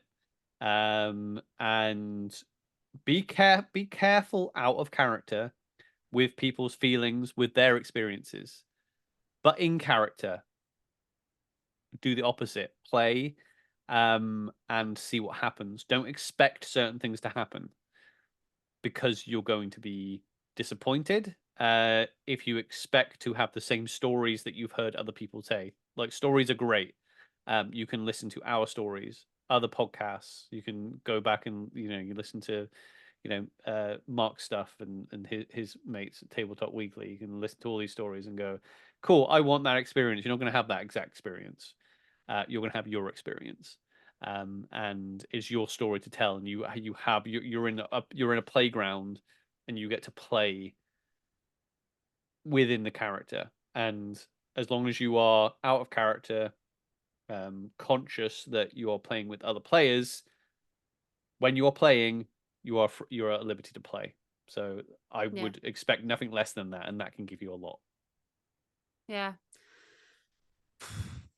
Warning I'm going to give, this is more out of character warning, and this might sound a little bit fake. Do not prepare for just one weather type, because we get this all UK weather and everyone knows it's temperamental. Don't just prepare for it to be cold or wet or hot. Prepare for everything, because through the space of a weekend, you may get sunburn weather, you may get heavy rain, and it may end up being really cold at night. So make sure you've got a preparation for everything. My advice is something that I do, and if you see my packing list, you'll see this on there. I have a hot box and a cold box, and that's like split into like my hot box is just literally a box. It's got some extra socks, it's got some hot hands, stuff like that, and my cold box has got like my fans, like cooling gel, stuff like that. I've got the different extremes so that if I'm in all my kit, it's dark, and I'm absolutely freezing, I just need to grab something, I know where I'm going, I know where I'm grabbing it, and I can get straight back to role play without wasting time trying to warm myself up or trying to cool myself down. That's one of my biggest warnings, yeah, because I see it all the time on the Facebook groups, people being like, hey, it looks like it's going to be really cold this event, so make sure you got this and this. I'm like, that's great, but it also might end up with like 20 plus degrees at one point in the day because it's likely, or it might end up soaking wet. So that's my biggest warning. Yeah. That was close. I thought you were going to mention socks. Anyway, I purposely didn't think you did. that was the joke, Robin. So, that was the joke. Oh, shush. Right. So our next question is from Roleplay Raven. And the question is, if you had to choose your top 3 nations based on interactions in play, what would you pick and why? Okay, so I feel like I'm going to take, because I get to answer this. I feel I'm going to take your 3 because I think we probably have I know the what my same 3. top one is, so You know, you let's talk about, see. okay. Oh, are we doing it 1, 2, 3? I was just going to go in no order 1, 2, 3. Oh, okay, I'm go for it. going to go in no order 1, 2, 3. Okay. And yeah, so remember the wording of these questions is this is our top 3 nations based on interactions in play. Yeah. This is not nations I would want to play in, because funnily enough, top 3 based on interactions. Yeah, because funnily enough, I think this question comes up later, but this is a completely different list to what I would play. So my top 3 nations based on interactions are the League, the Marches, the Imperial Orcs. Oh, is it different? Have you got a different 3? Okay, but you've got a ranked 3. So mine are just, this is based on interactions through Godric and Daemon. In no order. So I love interacting with the Marches. I absolutely love it as a Dornish noble, as a Dornish Yeofolk, as a Dornish knight. I absolutely adore interacting with the orcs because they are not human. There is a unique experience that you don't get in day-to-day life. You don't experience dealing with someone who's not a human, who is sentient, who speaks your language. And the League, because they are so very different but have such similarities to both my characters. Actually, my interactions with the League as Godric were crazy because I was like, I don't understand these people at all, and I feel like Daemon has a very deep connection with the League, you know. So that's why they're my top 3. Cool. Okay. Number 1, the Imperial Orcs. Absolutely love my interactions with the Imperial Orcs. I love everything about them. I love the role play. I love how intense it is, and I have had some intense role play with the Imperial Orcs. I've had some silly role play with them. I've had intense. I've had serious. I've had just fun role play. Like, they've ticked every box. The Imperial Orcs, number 1. Number 2 is Dawn. I mean, the interactions with the people I've had in my own nation. I made the assumption that Dawn shouldn't be in the list, but there's nothing that says it shouldn't be in the list. You are right. You are technically correct, madam. Yes. It does not mention. Oh, don't call me madam.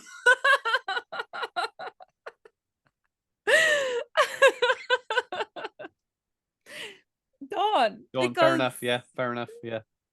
I've had some incredible interactions with my own nation. It's absolutely beautiful. My third one is Verushka. And I really struggle because I've got like a Verushka League, and the marches like in my head like do this weird sort of like bar graph thing where they're like doing this sort of thing. And I'm like, actually, I've had some incredible interactions with Verushka, especially recently. So I'm going to stick Verushka there. There you go. Nice. Okay, so next up we have this is a username that I've seen quite a lot actually. JJP Rob or JJPP Rob. Or Or yeah, Japrob.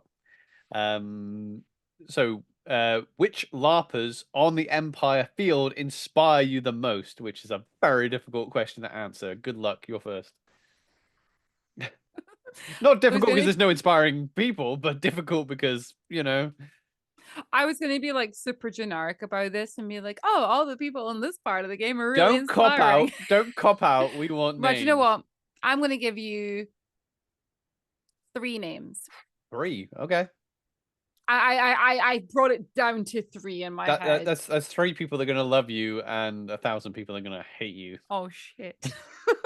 I'm kidding, There's so many. There's so many. Yeah, I know. So I know. many. I I know. can't. Like, I was going to cop out and be like every single egregore because you're all bloody amazing. Yeah, you But are. Yeah.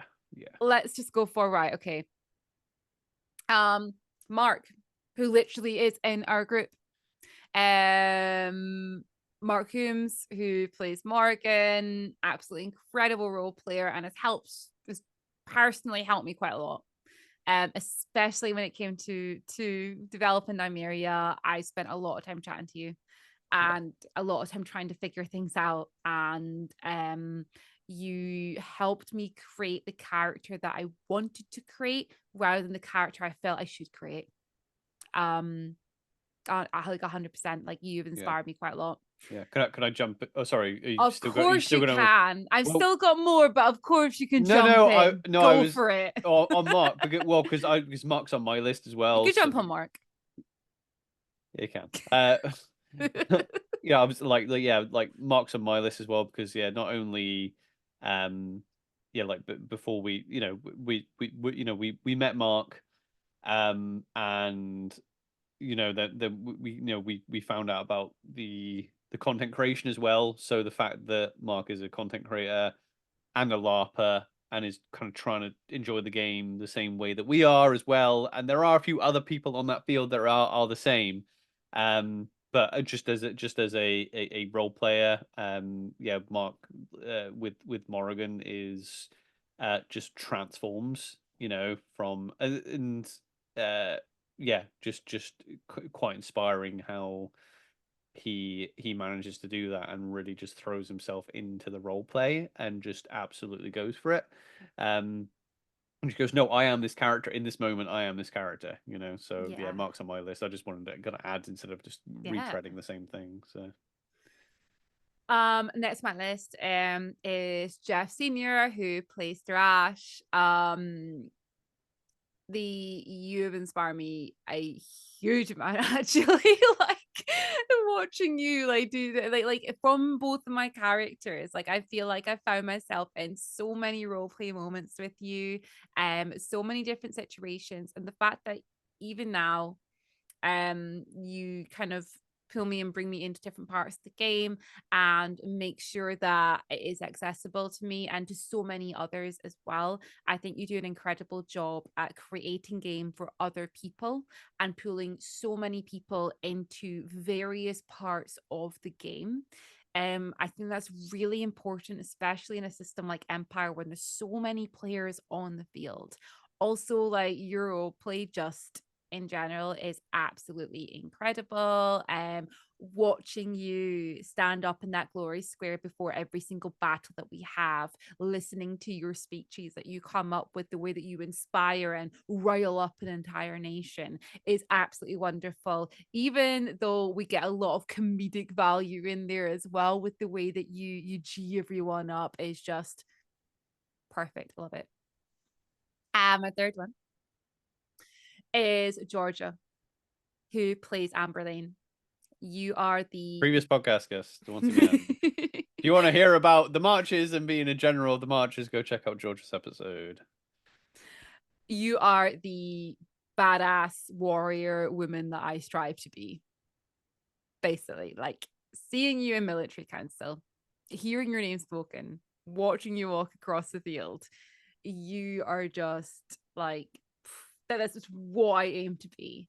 It's what I want Nymeria to be. I want to get to the stage that Amberlane is at, because you are just what I feel most of us aim for when we try to get that badass sort of feeling. We want to be Amberlane collectively. I think that's what we all want, because your role play is incredible. You also have that real talent as well of even though you're playing this really powerful character, you are completely approachable in the same sense, which is a unique skill to have. So yeah, I have brought that list down from like a lot, by the way, and I'm like saying the There's same no time, and I'm limit. like, I also The oh, wording says which I could LARPers. talk for hours. Okay, I could Hey, this talk is your for time to do it. 100th episode. hours on this, because Okay. I mean, like, I've got I've got Martin who plays Robert. Like, I mean, I'm sorry, but like the role play I have had there is absolutely incredible. The talent there. I've got Kate who played Persephone. Like, honestly, all the times that the fun times that I've had with Kate has just been absolutely wonderful. I've got all the new people that have come up that I've met literally in the last couple of events, the way that it sort of like, inspired my game. Meeting Al, who plays Hoops, like, come on, that has created so much. Oh my gosh, Dolly playing Bart. Dolly, yeah. Like, I was gonna say Dolly. like I will keep going, because I can. You need to put your names in now, because I know. I was gonna say, because this is inspiring LARPers. Like, so, I mentioned, obviously, we both have Mark on our list, who is just a great actor, and role player, amazing. But LARPing isn't just about the live action role play. That is the name of the game, but also there are other aspects to LARP. And yeah, someone like Dolly, who comes for says, literally said, go check out our podcast episode with Dolly. Dolly, who plays Fark in the Crimson Reapers, who genuinely cares for the people who he's playing with, and makes friends and makes his friends' experiences richer. The amount of times that we've had to rely on Fark because he's made sure that we with our intents, like, we need to do all the things, we need to do all the game and do all the stuff and win all the things, and be like, have you eaten today? Like, yeah, guys, can I do my Dolly impersonation? yeah. Okay, that's great. Have you had anything to eat yet? Do you need to sit down? Do we need to go out of character for a moment? Yeah. Jay as well, like Jay, who played Boba. Check out our episode with Jay. And yeah, we've done other LARPs with Jay, Eversley as well, and he's someone who just is someone who's so passionate about the hobby, but in a way that is like, oh, I want to play with you, not in a, oh, I want to play against you in all these different aspects, or that this is my clique, this is this, this is this. It's someone who is just like new LARPers that we can role play with. Again, there's lots of people like that. But yeah, like, Jay's a good example of someone who is like that. Pixie. I was gonna say Pixie. Yeah. Someone who has a good balance of a great role player, someone who knows the game as well, but will just, it's almost, I don't even know if it's consciously, but yeah, it's like, what's the phrase, just look slightly fatherless and Belikov will adopt you, but Just stand around near Belikov, just look like you're a bit unsure and a bit lost. He will take you in, he will feed you, he will look after you, and he will watch you grow. Yeah, and yeah, like someone like Pixie will change the language and change the role play and do that nice thing about with LARPing, because it's not all, because that's the thing. I think people get nervous about LARP, that I always have to be in character all the time, and if I get stuck, I don't know what to do. The real good LARPers will flow in and out of role play, as in like, oh yeah, oh, I'm going to talk, we're talking in character about this in character thing, and oh yeah, by the way, this happened, and we'll speak out of character, and they'll that they'll explain that they're willing to explain things, and they're very sensitive to your level of knowledge within the game and your comfortability in the moment. Because we're not on stage, we're not doing a performance for paying a paying audience. We are LARPers, we are playing a game, and we're there to enjoy ourselves. So yeah, it's okay to be like, oh yeah, and the Grendel did this. Oh, by the way, like, do you want a sandwich? Do you want? Actually, do you want me to go to the food vans with you? Because I haven't been yet. Do you want like that's? And then we talk about the Grendel at the same time as we're into the food grounds. That's all part of being a LARPer. Yeah. Um, Another one I need to mention is Danny, who plays Lupo, right? I haven't seen Danny in a while, but our first few events, a great role player who uh, is that perfect type of role player that will have a conversational. I feel like Danny's one of those people that I could send a brand new person who actually didn't know whether they like LARP or not, and they have the ability of just speaking like they're just speaking to you normally, but we're actually role playing. Because some role players will be like, "I am a character now. I am doing blah blah blah." This, that, that. Whereas, someone like Danny or Pixie has that ability to go, okay, yeah, we're talking about the world. We're talking about the world. What's your opinion on this? But they won't make you feel like, oh yeah, you've got to say it in character. They'll be like, no, what's your actual opinion on this? Or this is what I think about this, and then this happened, and I'm going to tell you a story now. And they just accept everybody into the world. Yeah. Honestly, like Yeah, we could go on forever to be we would honest. go on for Yeah. hours on this, like even talking, we've already like mentioned Mm, Sam before, who plays Martin, but like I've checked a lot of new players this way, mainly because I know, similarly to what you just said, I know they're looking for similar things that he's into, and I'm like, well, I know he'll explain it in a way that they'll mm, understand, and that sort of role play is like really inspiring in yeah. that sense. And also Nat, who plays Dame Orm, Yeah. like they are so good at just, they pull people into the game and make them feel like they can achieve anything. And that is something that I have really tried to do Yeah. in that sort of sense, by taking in new players or players into like a new part of the game to them and be like, you can do it. And just watching how Mm, they conduct meetings, especially last event, I was just like, yes, I can lead the Empire against yeah. anything because you've just told me I can. And that's Charisma, yeah, inspiring. yeah. Charisma's a hard thing, isn't it? Because Mm. so like the main thing with leading, I know a lot of people that come to LARP, and people who like to do the fighting and things like that, especially the fighting. But I mean, it goes across all aspects of all the different LARPs you're going to go to, because it's all a status game, right? Like I don't want Mm. to get into like psychology and like all this, but yeah, like human beings, the way we interact, it's all the status game, right? And it's very difficult, especially when you're coming in as a character. Actually, go check out our podcast we do with Henry, because we talked about Yeah. like characters, and one of the things I took away from that podcast, that stuck with me is the um pre-assumption that you have your character and how people react to your character. So you can be like, my pre-assumption of my character, my new character, is that they are a badass and everyone respects them. How are you going to portray that to everybody else? And the way they react to you is how you are acting, not what happened before. Right. So if, Yeah. if you walk Yeah. around being like, well, why doesn't everyone like me? It's like it's probably because you're projecting something and people are reacting in a certain way.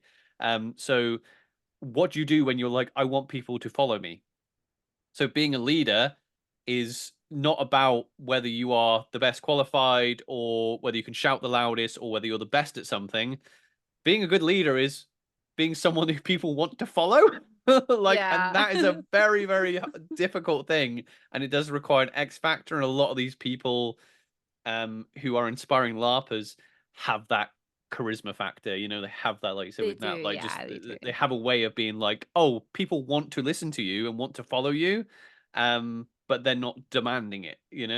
Yeah. So, yeah, you mentioned Aurum there. I will mention all the generals, the Dornish generals, including like Tancred, Zoran, Arcavian, Aurum, um, all four of them I've had interactions with and great role play with. Love them all. All the current Dornish senators, as well. All four of you have had great interactions with, great role play with, real strong role players. The our cardinals that are in Dawn as well. I know these are all generic, but yeah, I know that the cardinals that are in Dawn, really inspiring role players. So anyway, we better move on because we'll be on that question forever. Yeah, we will. Right. So our next one is from Daz and Matt, I think is how I meant to say that one. Yeah, you could have said Daz and Matt, but it's I went Daz to say and that. Matt. I was like, it's clearly Daz and Matt. Couple of questions here. The first one is, if you had to play as a nation other than Dawn, which would it be? Barushka. I'm the same, Barushka. Yeah, Barushka. Which is funny because it's quite easy. Yeah, because early, like my favorite nations to interact with aren't the ones that I'd want to play in. So the ones I would actually want to play in would be like Varushka or Highguard. Whereas they're because I like the contrasts in the interactions you get. Whereas like Varushka, I love the brief. The brief is just amazing. So no, yeah, definitely Varushka. Definitely, it's quite clear one for me. Yeah, Varushka. yeah. Next question again from Daz and Matt is, what would be your top tips for putting together a great outfit for Empire? Now, there was a bit more to this, and it was from like us being like cosplayers and so on. So what would be our top tips then for putting together the outfit? I think be my number one tip is to ask people in person if you can, like ask other people in your nation or your games. It says it does say Empire, so if you want to go to Empire, try to reach out to other players and get people's feedback. People are very forgiving on the Empire Facebook pages and forums and things like that, compared to the rest of the internet. If you post something going, "Hey, what do you think of my outfit?" Everybody is very like they will, even when they're like they want to go like, "Oh, I would just do this," they're very forgiving. But yeah, follow my top tip would be talk to other LARPers, check your nation's brief, because sometimes player bases like just drift away from those briefs. Go to the wiki. If it says like things like, "Oh, we're talking about last event fur in Dawn," right? People go, "Oh yeah, fur Wintermark or Barushka." Fur lining, specifically lining, is in the Dawnish brief. So so check your briefs. And then my second tip would be don't don't start too crazy. Like just start with the basics. Start with basic layers, basic colors, and then you can build from there. Okay, so my tips are, when it comes to putting together a kit, you could really easily spend a lot of money, and that's not something everybody's able to do. You could easily spend like hundreds and hundreds of pounds on a custom piece for your kit and then be left with nothing for the rest of your layers. I would build your kit as a combination of cheaper and more expensive pieces.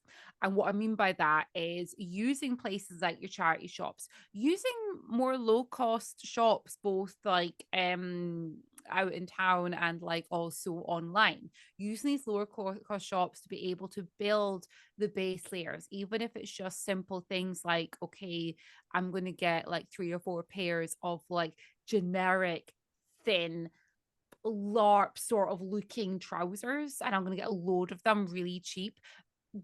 Get yourself a stock of that so that you've got all those ready to go. Being able to layer different things and change things as and when you need them does make a big difference. And then spending a bit of money on some of these places that can give you something a bit more custom. To give you a complete like a real example, and when I first started, I spent a bit of money at Holly Clothing, where I got like a really nice like outfit, like a main outfit piece. And I was like, okay, I'm going to spend like 70 quid on that outfit piece, But everything else I got from like Shein. I got like a load of base layers. I got a load of basic dresses and stuff, and just piled them on. I made like a really cool kit out of it because I had so many things that I could like interchange between things. Also using things like Facebook Marketplace and stuff like that helps. Now, because you'd also mentioned like some like cosplay and things as well. The only thing I crafted in LARP has been the leather stuff. I didn't bother at all crafting anything else because from a cosplay background, everything that I crafted was just meant to look the part. It wasn't meant to functionally like stay on me while I run across the field and hit someone with a sword. So from that kind of point of view, I just bought everything. And the only things I crafted was my leather stuff because that made sense. I like doing leather work and I had all the stuff there ready to do it. But yeah, it's doing that combination. I'm going to put like another little tip here. Fabric dye. You can dye anything pretty much. If you find stuff that looks like it's the right sort of cut and feel, there is a way to dye it. Just buy it. Look online, research the fabric type, research the color, and dye it. I have dyed so much to the point where we have many buckets that are no longer able to be used for anything else at this point. But that is a good tip though, like because I did have that barrier in place. When I first started, I was like, oh, I need all these things, but I need them in shades of blue, and I couldn't find them. And it wasn't until like several weeks into looking into stuff that I was like, oh, I could just dye it all blue, couldn't Yeah, I? because a lot of stuff that's made for like LARP, especially if you're doing like a fantasy LARP like Empire, it's going to be linens and cottons, which you can dye pretty easily, you know, and they're usually like natural colors, which are really take dye really well, you know. Mm. Yeah, definitely. That's my main one for that one there. Anyway, Yeah. yeah. Okay, go for it. Cool. You're next. I'm next. So the next question comes from Carly Cat Holmes. If one of you were to die, would you try playing separately for a bit, or would the other retire their character so you could stick together? We have actually discussed this, and we've discussed this recently as well. Yeah. Actually, yeah. I still I personally wouldn't want to play without having character linked to Oliver's character in some way, basically. Mm. But I like when I come back from events and when I look at things, I look at where was my most where did I have the most fun this event? I do this every single event. It's a good little exercise to do. I literally go home and I think, what points this weekend did I genuinely feel like I was having fun? And every single one is when I've been role playing with you, obviously. Like when I've been like role playing with you and we've done stuff together and things, that's when like the fun bit is there. So I wouldn't have a character that is not linked to you. Um Honestly, I even think that if I was in the middle of part of a campaign or something, I still think I'd want to be linked to you in some sort of sense. Well, but So I guess my honest answer is I don't know. yeah. If it happened next event, if next event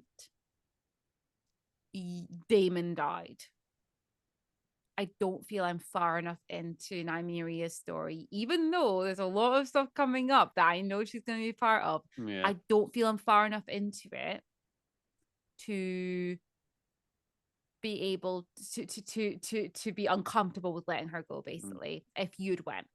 Yeah. But let's say it's a year down the road, down the line, and with what you and I have planned going ahead, I don't know. It's my Yeah. I really don't know. I don't want like either way because let me just double check the question again. Sorry. Would you stick together? No matter what, I will never play a character that is not in some way linked to you. So Yeah. that's never going to really happen. Yeah. Like it's not going to I happen. mean, we're all But different because there's a lot. Yeah, because I know there are out of character couples that play completely different nations and they don't see each other all weekend. You know, because the games aren't linked, and family members and friends that don't have completely different games and things like that. But you know, we're like you know, uh, a team for reasons that we've discussed at length. You know, we know each other's kind of like, you know, safety and LARP and things like that.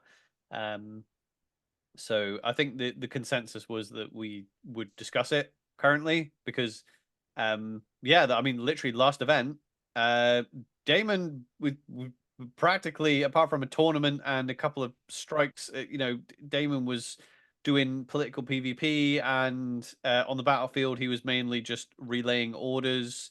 He was second for the national marshal, and you went out on a skirmish and fought zombies, and you were doing way more deadly stuff than me. So yeah, there's totally a world in which, and you're not Petra Winter. There's totally a world where I could be in a meeting and you could be out on a skirmish and die, or vice versa, Yeah. with these characters. So, and because we're, you know, after political positions with these characters, I'm not going to lie, yeah, there might come a world where we're in the middle of something, in the middle of a campaign, and one of us dies, and we're going to have a conversation of, right, okay, well, how are we going to do this? Are we going to abandon this character, and it's just going to be how we feel at the time, basically, you know? Yeah, But that's the thing. It's very much like circumstantial, because I mean, the one thing that is set in stone, I feel is definitely set in stone, is the fact that we as like players will always have some kind of tie connection and be quite close in that sense. And you kind of mentioned like out of character, like we discuss certain things. One of the big things is the safety aspect. And yeah, I do feel very safe on the field. But it is a big field with a lot of people, and my comfort level is I would like to basically make sure that I am able to be like around you quite a lot of the times. And I don't feel overly secure kind of heading off by myself places, and that is still something that we kind of keep there, and we make that work in character as well quite well. So no matter what, I think we always have that sort of tie and connection. But yeah, it would be so circumstantial, like you said. There is a possible world where Damon goes on and Nymeria dies and I have a different character, and vice versa. There is yeah, that possibility. yeah, I I would hope it say doesn't so. happen, Currently, but yeah. it is a possibility. Yeah, currently, because again, like you know, we've staked a lot in these characters and their kit and their everything else. So unless it gets to the point where we're bored, where we're not close to being bored with these characters yet, unless it gets to that, and then we're like, oh, you know what, you're gone, I'm gonna go too. So currently, that's how things lie. So our next one is from Claudia. What part of the game that you haven't played in are you most interested in? Mm, okay.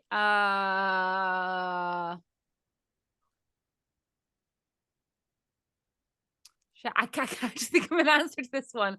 I've literally run right into the game that I'm interested in. I'm like so focused on like, the military side of things. Like that is what I'm interested in. No, it's fair I'm enough. trying to think of a Yeah, bit of the game that that I am interested in that I've not been part of. Do you know what? I I had a think you. little taste of this Okay. a few games ago. Where I got to speak at Earl's Council. I although it was quite nerve wracking, I did quite like that sort of like part of the game. I'm not saying I want to be like an earl of the house or anything at this point, but that was a part of the game that was quite interesting. That sort of like standing up in that type of like close quarters meeting and being able to speak and to put something forward like about my house.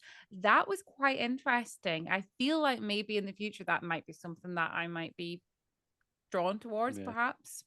I think your I think the natural instinct is to be like, oh, what like game are you into? Like, oh yeah, religion, magic, military, trading. You can see the question as, yeah, what part of the game haven't you tried and you want to be a part of? I'd want to run a bar. Yeah.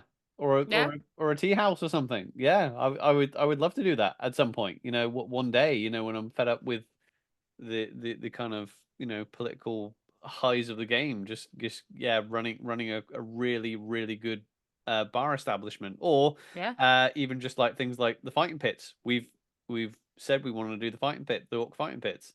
We're interested. We haven't done it yet, so that's definitely a game I'm interested in. Yeah. I want to try my own spy network. That could be quite Yeah, cool. the Spy Network game. Yeah, Yeah. yeah, interesting. Yeah. Um, do you want to do the Yeah. next one? Okay, so our next one it's an Instagram name, so I'm going to try and say this. So it's I think ISMRORC. I think it's is Mr. Orc.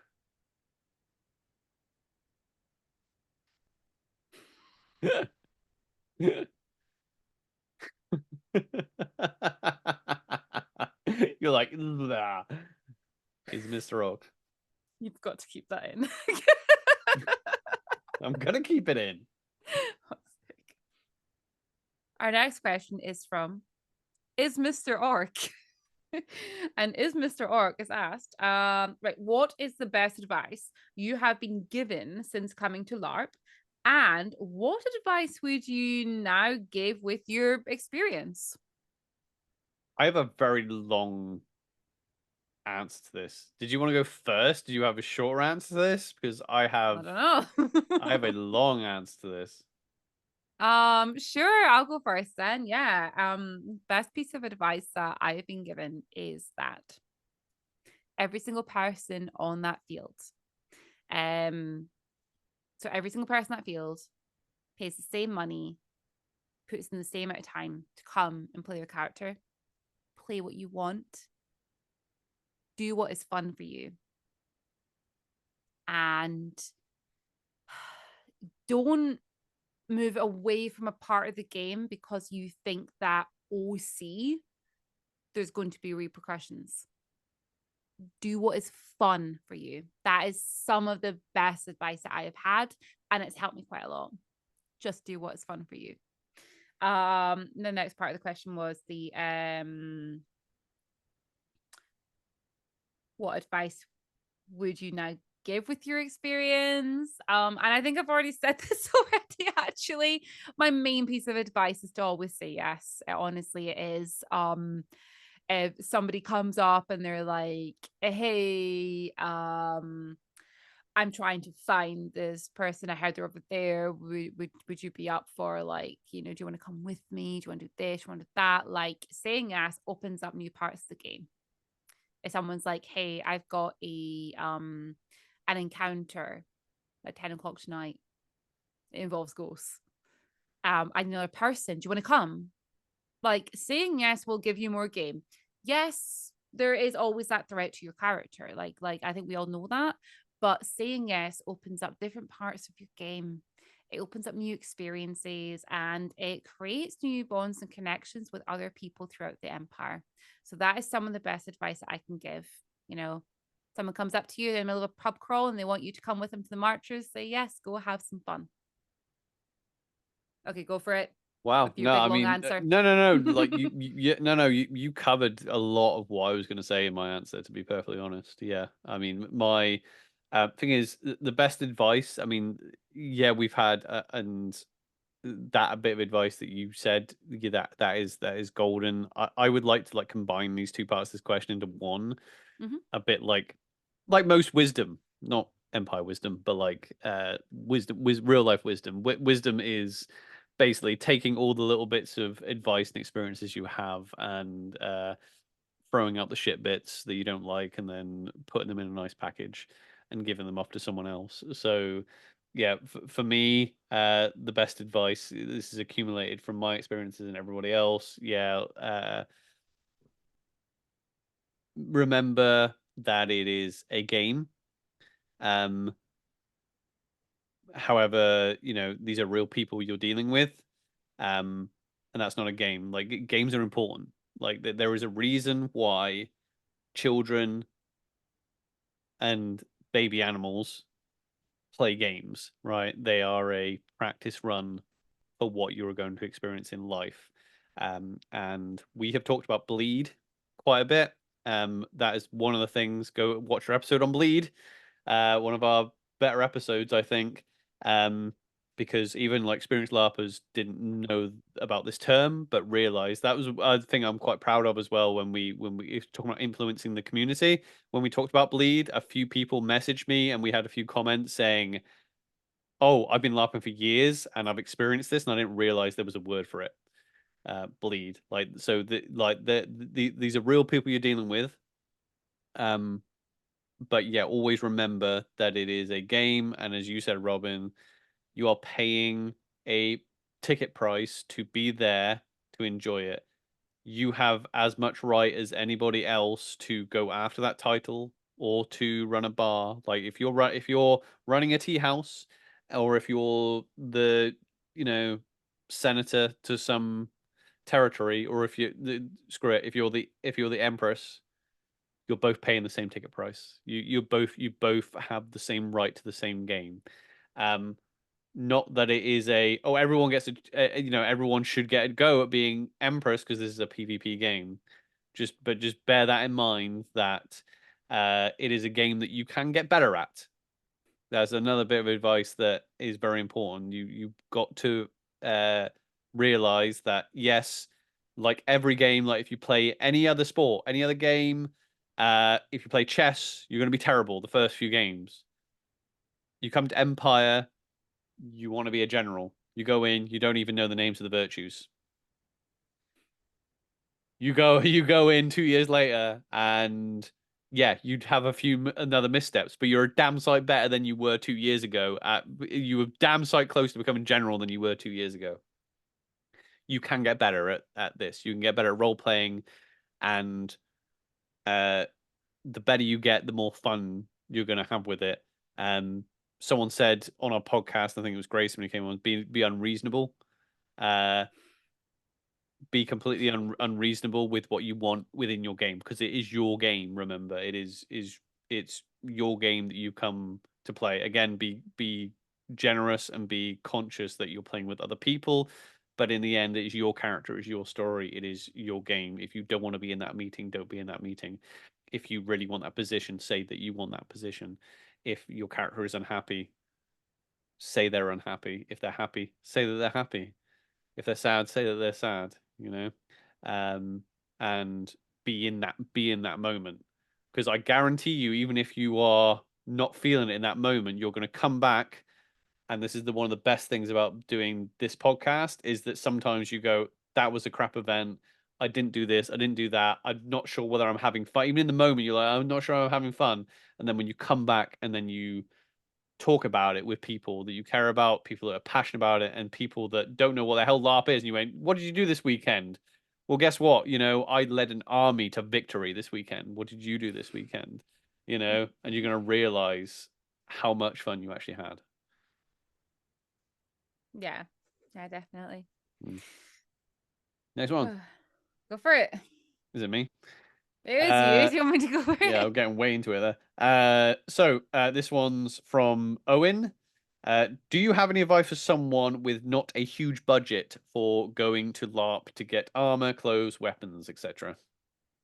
My main piece of advice here, I've already touched on different things when it comes to purchasing things. So I'm going to give like a different piece of information now. Join the Facebook groups, especially your nation groups. Let's give you a situation. You're joining Dawn. You have a very small budget. You've managed to get some of your like basic base layers, but you don't have weapons, you don't have armor, and you don't really have the budget for that at this point. It's your first event. Join the Facebook group, write that in a post, and people will lend you things. And people in LARP are wonderful for that. And there's a lot of groups in LARP in different nations, and that's what they specialize in. There's several groups that literally put out posts on the Empire LARP page, and they do it every event, being like, "Hey, I've got 10 sets of armor to lend out. I've got a pile of weapons to lend out." Find those people online on Facebook, send them a message or comment on the post or whatever to say, yeah, can I borrow? Can I come and see you? Go see those people and they'll kit you out.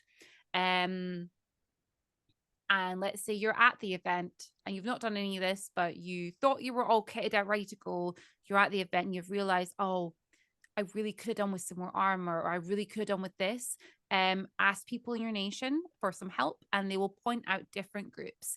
Honestly, off the top of my head, I can name so many groups just within our own nation who I know have extra sets of armor and weapons, and they will gladly lend out to anyone, whether you're a brand new player or an experienced player. They'll lend things out to them. So that is my main piece of advice for that sort of thing. Yeah, my advice is very similar. I will say, because obviously this is the question is for LARP, not just Empire. I literally had not that my LARP budget. I put a lot of money into LARP. But also we do different LARPs. I literally said we just came back from a Greek LARP, Asphodel, right? Eversley. We had a real good time. My budget, my time, and my money budget wasn't huge for this specific LARP because we got other LARPs to go to. We got a lot of other stuff going on, but I wanted to do this LARP. My advice, like Robin said, but I would boil it down to just beg and borrow, basically. I went to that LARP. I didn't have enough time to make a shield. I wanted to be a Greek hoplite. I made a chiton out of some material, which cost me like 25 quid. I bought some buttons for it, and I bought a wig, which again cost me like 25 quid, so that's like 50 quid. And I had my boots. I pretty much didn't wear anything else underneath it, because it's a chiton. So that was like 50 quid. I actually bought some stuff to make a shield. I didn't have time to make the shield, right? I just didn't have time. And I asked people in Discord, is anyone got a shield I can borrow? And when I got to the event, a very nice LARPer gave me a shield and then gave me some armor, some like proper Greek armor, so I could Yeah, it look was like a so proper cool. hoplite. So I looked absolutely amazing because someone lent me some stuff because I literally just asked and went, "Oh yeah, can I borrow a shield?" And they were like, "Oh yeah, and then here's some armor." So yeah, and basically I didn't spend any more for that, and they had it there anyway. They lent it out. They had it back at the end of the event, and all the pictures look amazing, and I got to be a hoplite, and I didn't spend money on the armor or the Yeah. shield. So yeah, beg and steal and borrow. No steal. don't, don't steal. Take the steal out. Unless you're wearing steel. This is the last Oh dear. question. Right, This last question. is Okay, the so last question. our very last question is from Stevie. So Stevie was actually like a new player who did actually struggle a little bit last event. And what they've actually asked is quite interesting. So Stevie's asked, what's great about Dawn that potentially makes it a good nation to join? For someone who is new, who has struggled so far in the game. So this is quite an interesting question, actually. Like, I think we go a lot of ways with this. What are you thinking? Uh, yeah, you could go. I mean, yeah, I feel like we need a little bit more information about the struggle at Empire. Mm, I've heard different things, like different things. I've heard different stories about people that come to Empire and struggle a little bit. I've experienced it. I've seen people come to Empire and really struggle because LARPing is a social game. I struggle in aspects. This is the thing. Like people have literally said, "Oh yeah, you're extremely." Someone literally said, "You're extremely confident," and I'm like, you'd be surprised. In certain aspects, yes. In certain other aspects, definitely not. There's lots of aspects of LARP that I'm not confident in, and yeah, people come to Empire and they go, right, okay, this is what I'm going to do. But again, is that your first time? You got to practice at it. I know very competent and confident role players that have literally said to me, I struggle to start a conversation with someone. yeah. Like lots of people at Empire can publicly speak but can't go and initiate a conversation, and then vice versa. A lot of people can initiate a conversation and can't publicly speak at Empire. So there's lots of different aspects I can see people struggling with. But I think the social side of it is one. So things about Dawn, because this is what they're asking specifically. Um, if you're struggling, Dawn is. I've said this so many times. We're quite an individualistic nation. Yeah, we do have a national spirit, and we love being part of. Everyone who's in Dawn loves being a part of Dawn. But you can come in. It's one of the easiest places to come in. Uh, come in. I don't know whether I want to say it's one of the easiest places to come in solo, because that I think that might be going too far. It's a bad Yeah. sign that I'm kind of struggling to say something about Dawn if you're struggling with Empire. I'm not going to be so nationalistic in character to say that Dawn is the best nation for a new player, because I don't think it is. I don't think I that's don't think that. it I is. don't actually think that's the right answer. I don't. I honestly don't. I think other No. nations are way better at picking up new players and involving new players, because of the different meetings that they have, and they have a national standing, or they have a moot, or they have a muster or something like that, and they go, right, Yeah. okay, here's here's things to do. And we do have similar things in Dawn, but Dornish people like to do their own thing.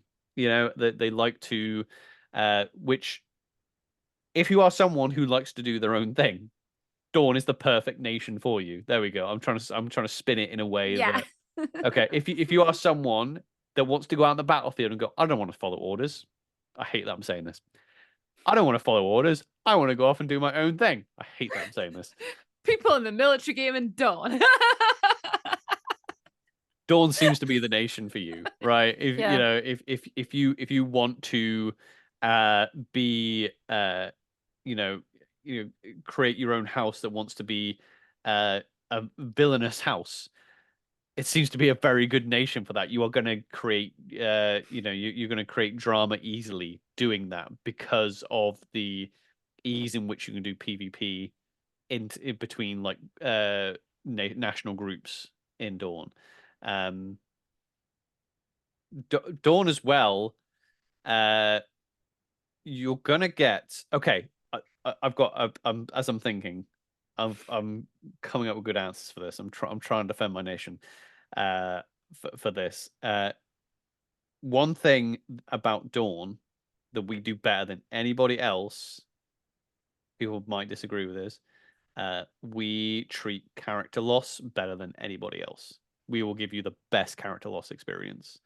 I've known several stories of people who have been in other nations who went, "Oh, my character died and no one cared." I know that's in in those type of words, or oh, I died and it was just like, oh, okay, they died, whatever, move on.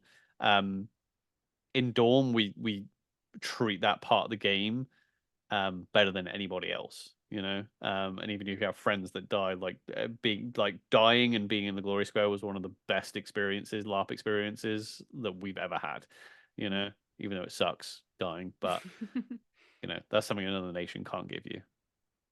Yeah. Yeah, honestly, like,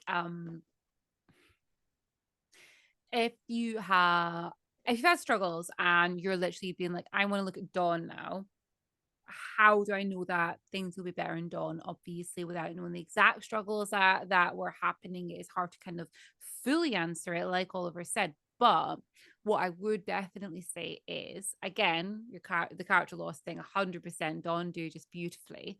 What I really like about Dawn is it's quite easy to find yourself a group of close allies, even if you're coming in by yourself. Now, the way to do this is to figure out which house is allied with which house dislikes another house, and so on. Because I'm sorry, it's Game of Thrones basically. And if you can figure that out, you can quite easily find yourself scooped up into a full group of people. And before you know it, you've got a group of people that you're allied with because you disagree with what another house did, what their decision was, and you are scooped into a part of the game really quickly in that sense, which I do really like. That brings you into some game. It gives you some people, and it also gives you a camp as well. And we've got some wonderful camps set up there. It gives you like a base point to kind of go to and to be part of and everything else. And also with the way that Dawn works, at any point you can decide, you know what, this group that I'm with, that I've put all my loyalty with, I think they're wrong. I actually agree with the people that they're again. So I'm going to walk over to their camp. I'm going to be part of that. That is something you can do in Dawn. And people, this is not Dawn specific, this is LARP specific. Everyone's very forgiving of those of you who are new, or those of you who are maybe not new, but just don't have that confidence to be able to go up and say certain things and do certain things. You'll be fine. You get looked after and so on. My warning in Dawn is just be prepared for the consequences. If you do decide to do exactly what I just said, and you do decide to jump around from group to group and cause a little bit of drama, there will be consequences. But the consequences will give you some great game, and that is what I can put in there. I think building what you said, I think that's kind of what I mean with Dawn being individualistic. It feels like, and being someone who hasn't actually played in the other nations, but has a good feel on how the other nations work. If something goes awry in some of the other nations, like the whole nation can come down on something. It's not really what happens in Dawn, No. what I mean? Like Dawn don't really have like a rough music vibe. Like the marches can all, as a nation, be like, right, we're doing this, and we feel this about this. Dawn very rarely will we do that. Like if someone might do something or say something, and you probably split the whole nation right down the middle. Easily. If you can do something easily. extremely controversial, and half of the nation will be like, yeah, okay, cool, we support you, and the other half will be like, no. Which is accessible to someone who is maybe struggling or a new player, because like the opinion that you have and what you put forward, you might get people to disagree with you, but in your same nation, you're probably going to get a lot of people who agree with you as well. It's not like the entire nation as a whole has that same shared opinion, because we don't. We very rarely agree on anything, really. Yeah, I mean, I guess the advice is that go speak to the Dawnish egregore if you're in Dawn and you're new and you're struggling. Go speak to the Dawnish egregore and tell them what game you're interested in. So we have several really wonderful egregores. They are all extremely welcoming. They cover different parts of the game. They've got different specialties. Speaking to Annie, the egregores will definitely bring you into it. And honestly, I think this goes for Ani Nation, and this is more of like a broad answer. You go into Nation, you're unsure, go to that egregore. You can literally say, hey, I'm a new player. I don't know, it's like midday Saturday now. I'm still struggling to figure out what to do. I don't know what to do. They will help you, whether that is giving you like something to do, introducing you to a specific group, or taking you with them on certain things. They will actually help you, and that is my best advice. Do not find yourself halfway through that weekend being like, I still don't know what to do. I'm kind of just sitting in my tent or wandering around, don't know anyone. Go to those egregores. They will help you. Okay, yeah. So that is the end of all of our questions that have come in. Yeah, a huge thank you to everyone who has put those questions in there. There was some fantastic questions there. Some really good questions. Honestly, like normally we don't go as long as this, but there was no way that we were going to like miss out on any of those. So thank you so much for everybody for sending those questions in, and for just supporting us, as a whole. These 100 episodes. I didn't think we'd end up getting to 100 episodes at this point. What? Why? Well, because we've just had so much support and so many people coming on as guests and things. Like, honestly, there was a time when I was literally like, oh, so who should we ask to come on next? Do you think this person want to come on? And now it's just like there's so many people that have come on. There's so many people that have shared their stories. So thank you to everyone. Oh yeah. So yeah, one of the previous questions was inspiring LARPers. If we have asked you to come on the podcast, you are an inspiring LARPer, by the way. Like, or 100%. Yeah. Every single guest that we have had on, there's a reason that we have either asked you on, or said yes to having you on. It's because we have been inspired by you, in some way or another. So thank you. Yeah. I guess to Time finish. for the open ticket prize. So, just a little reminder. So, everybody who reacted or interacted with the posts this week that were all related to this episode were entered into a draw to win an open ticket. The open ticket allows you can use this ticket for any any Empire LARP event at any point. So, it is just an open ticket there, and it just gets transferred to your PD account, and that's how it works. I put everything onto a big wheel, click the button, let the wheel spin, and we got our winner. So our winner is, can we drum roll? I don't know. I'll put a sound effect in. So our winner is the Hype Goblin. The Hype Goblin, who, strangely enough, it's not fixed. Was actually our first guest on the podcast before it was so LARP focused. Yeah, the Hype Goblin was actually a guest on our first guest on our first ever guest has won this. It was Sarah's a TTRPG content creator, but who's also in America. So if they're not coming, then we will pass it on to the next person. So I know Sarah's planning on coming. Yeah, don't you worry. It might not be this year, but we'll message you, Sarah, and make sure that you're good to the ticket. If you can't take the ticket, then we'll roll it on to the next person. But yeah, perfect. And that's everything. That's us finished our 100th episode. Like Oliver already said, we have had a guest on recently, so we've got more episodes coming your way very soon, and we've got another guest episode coming your way, and then we're on to E3.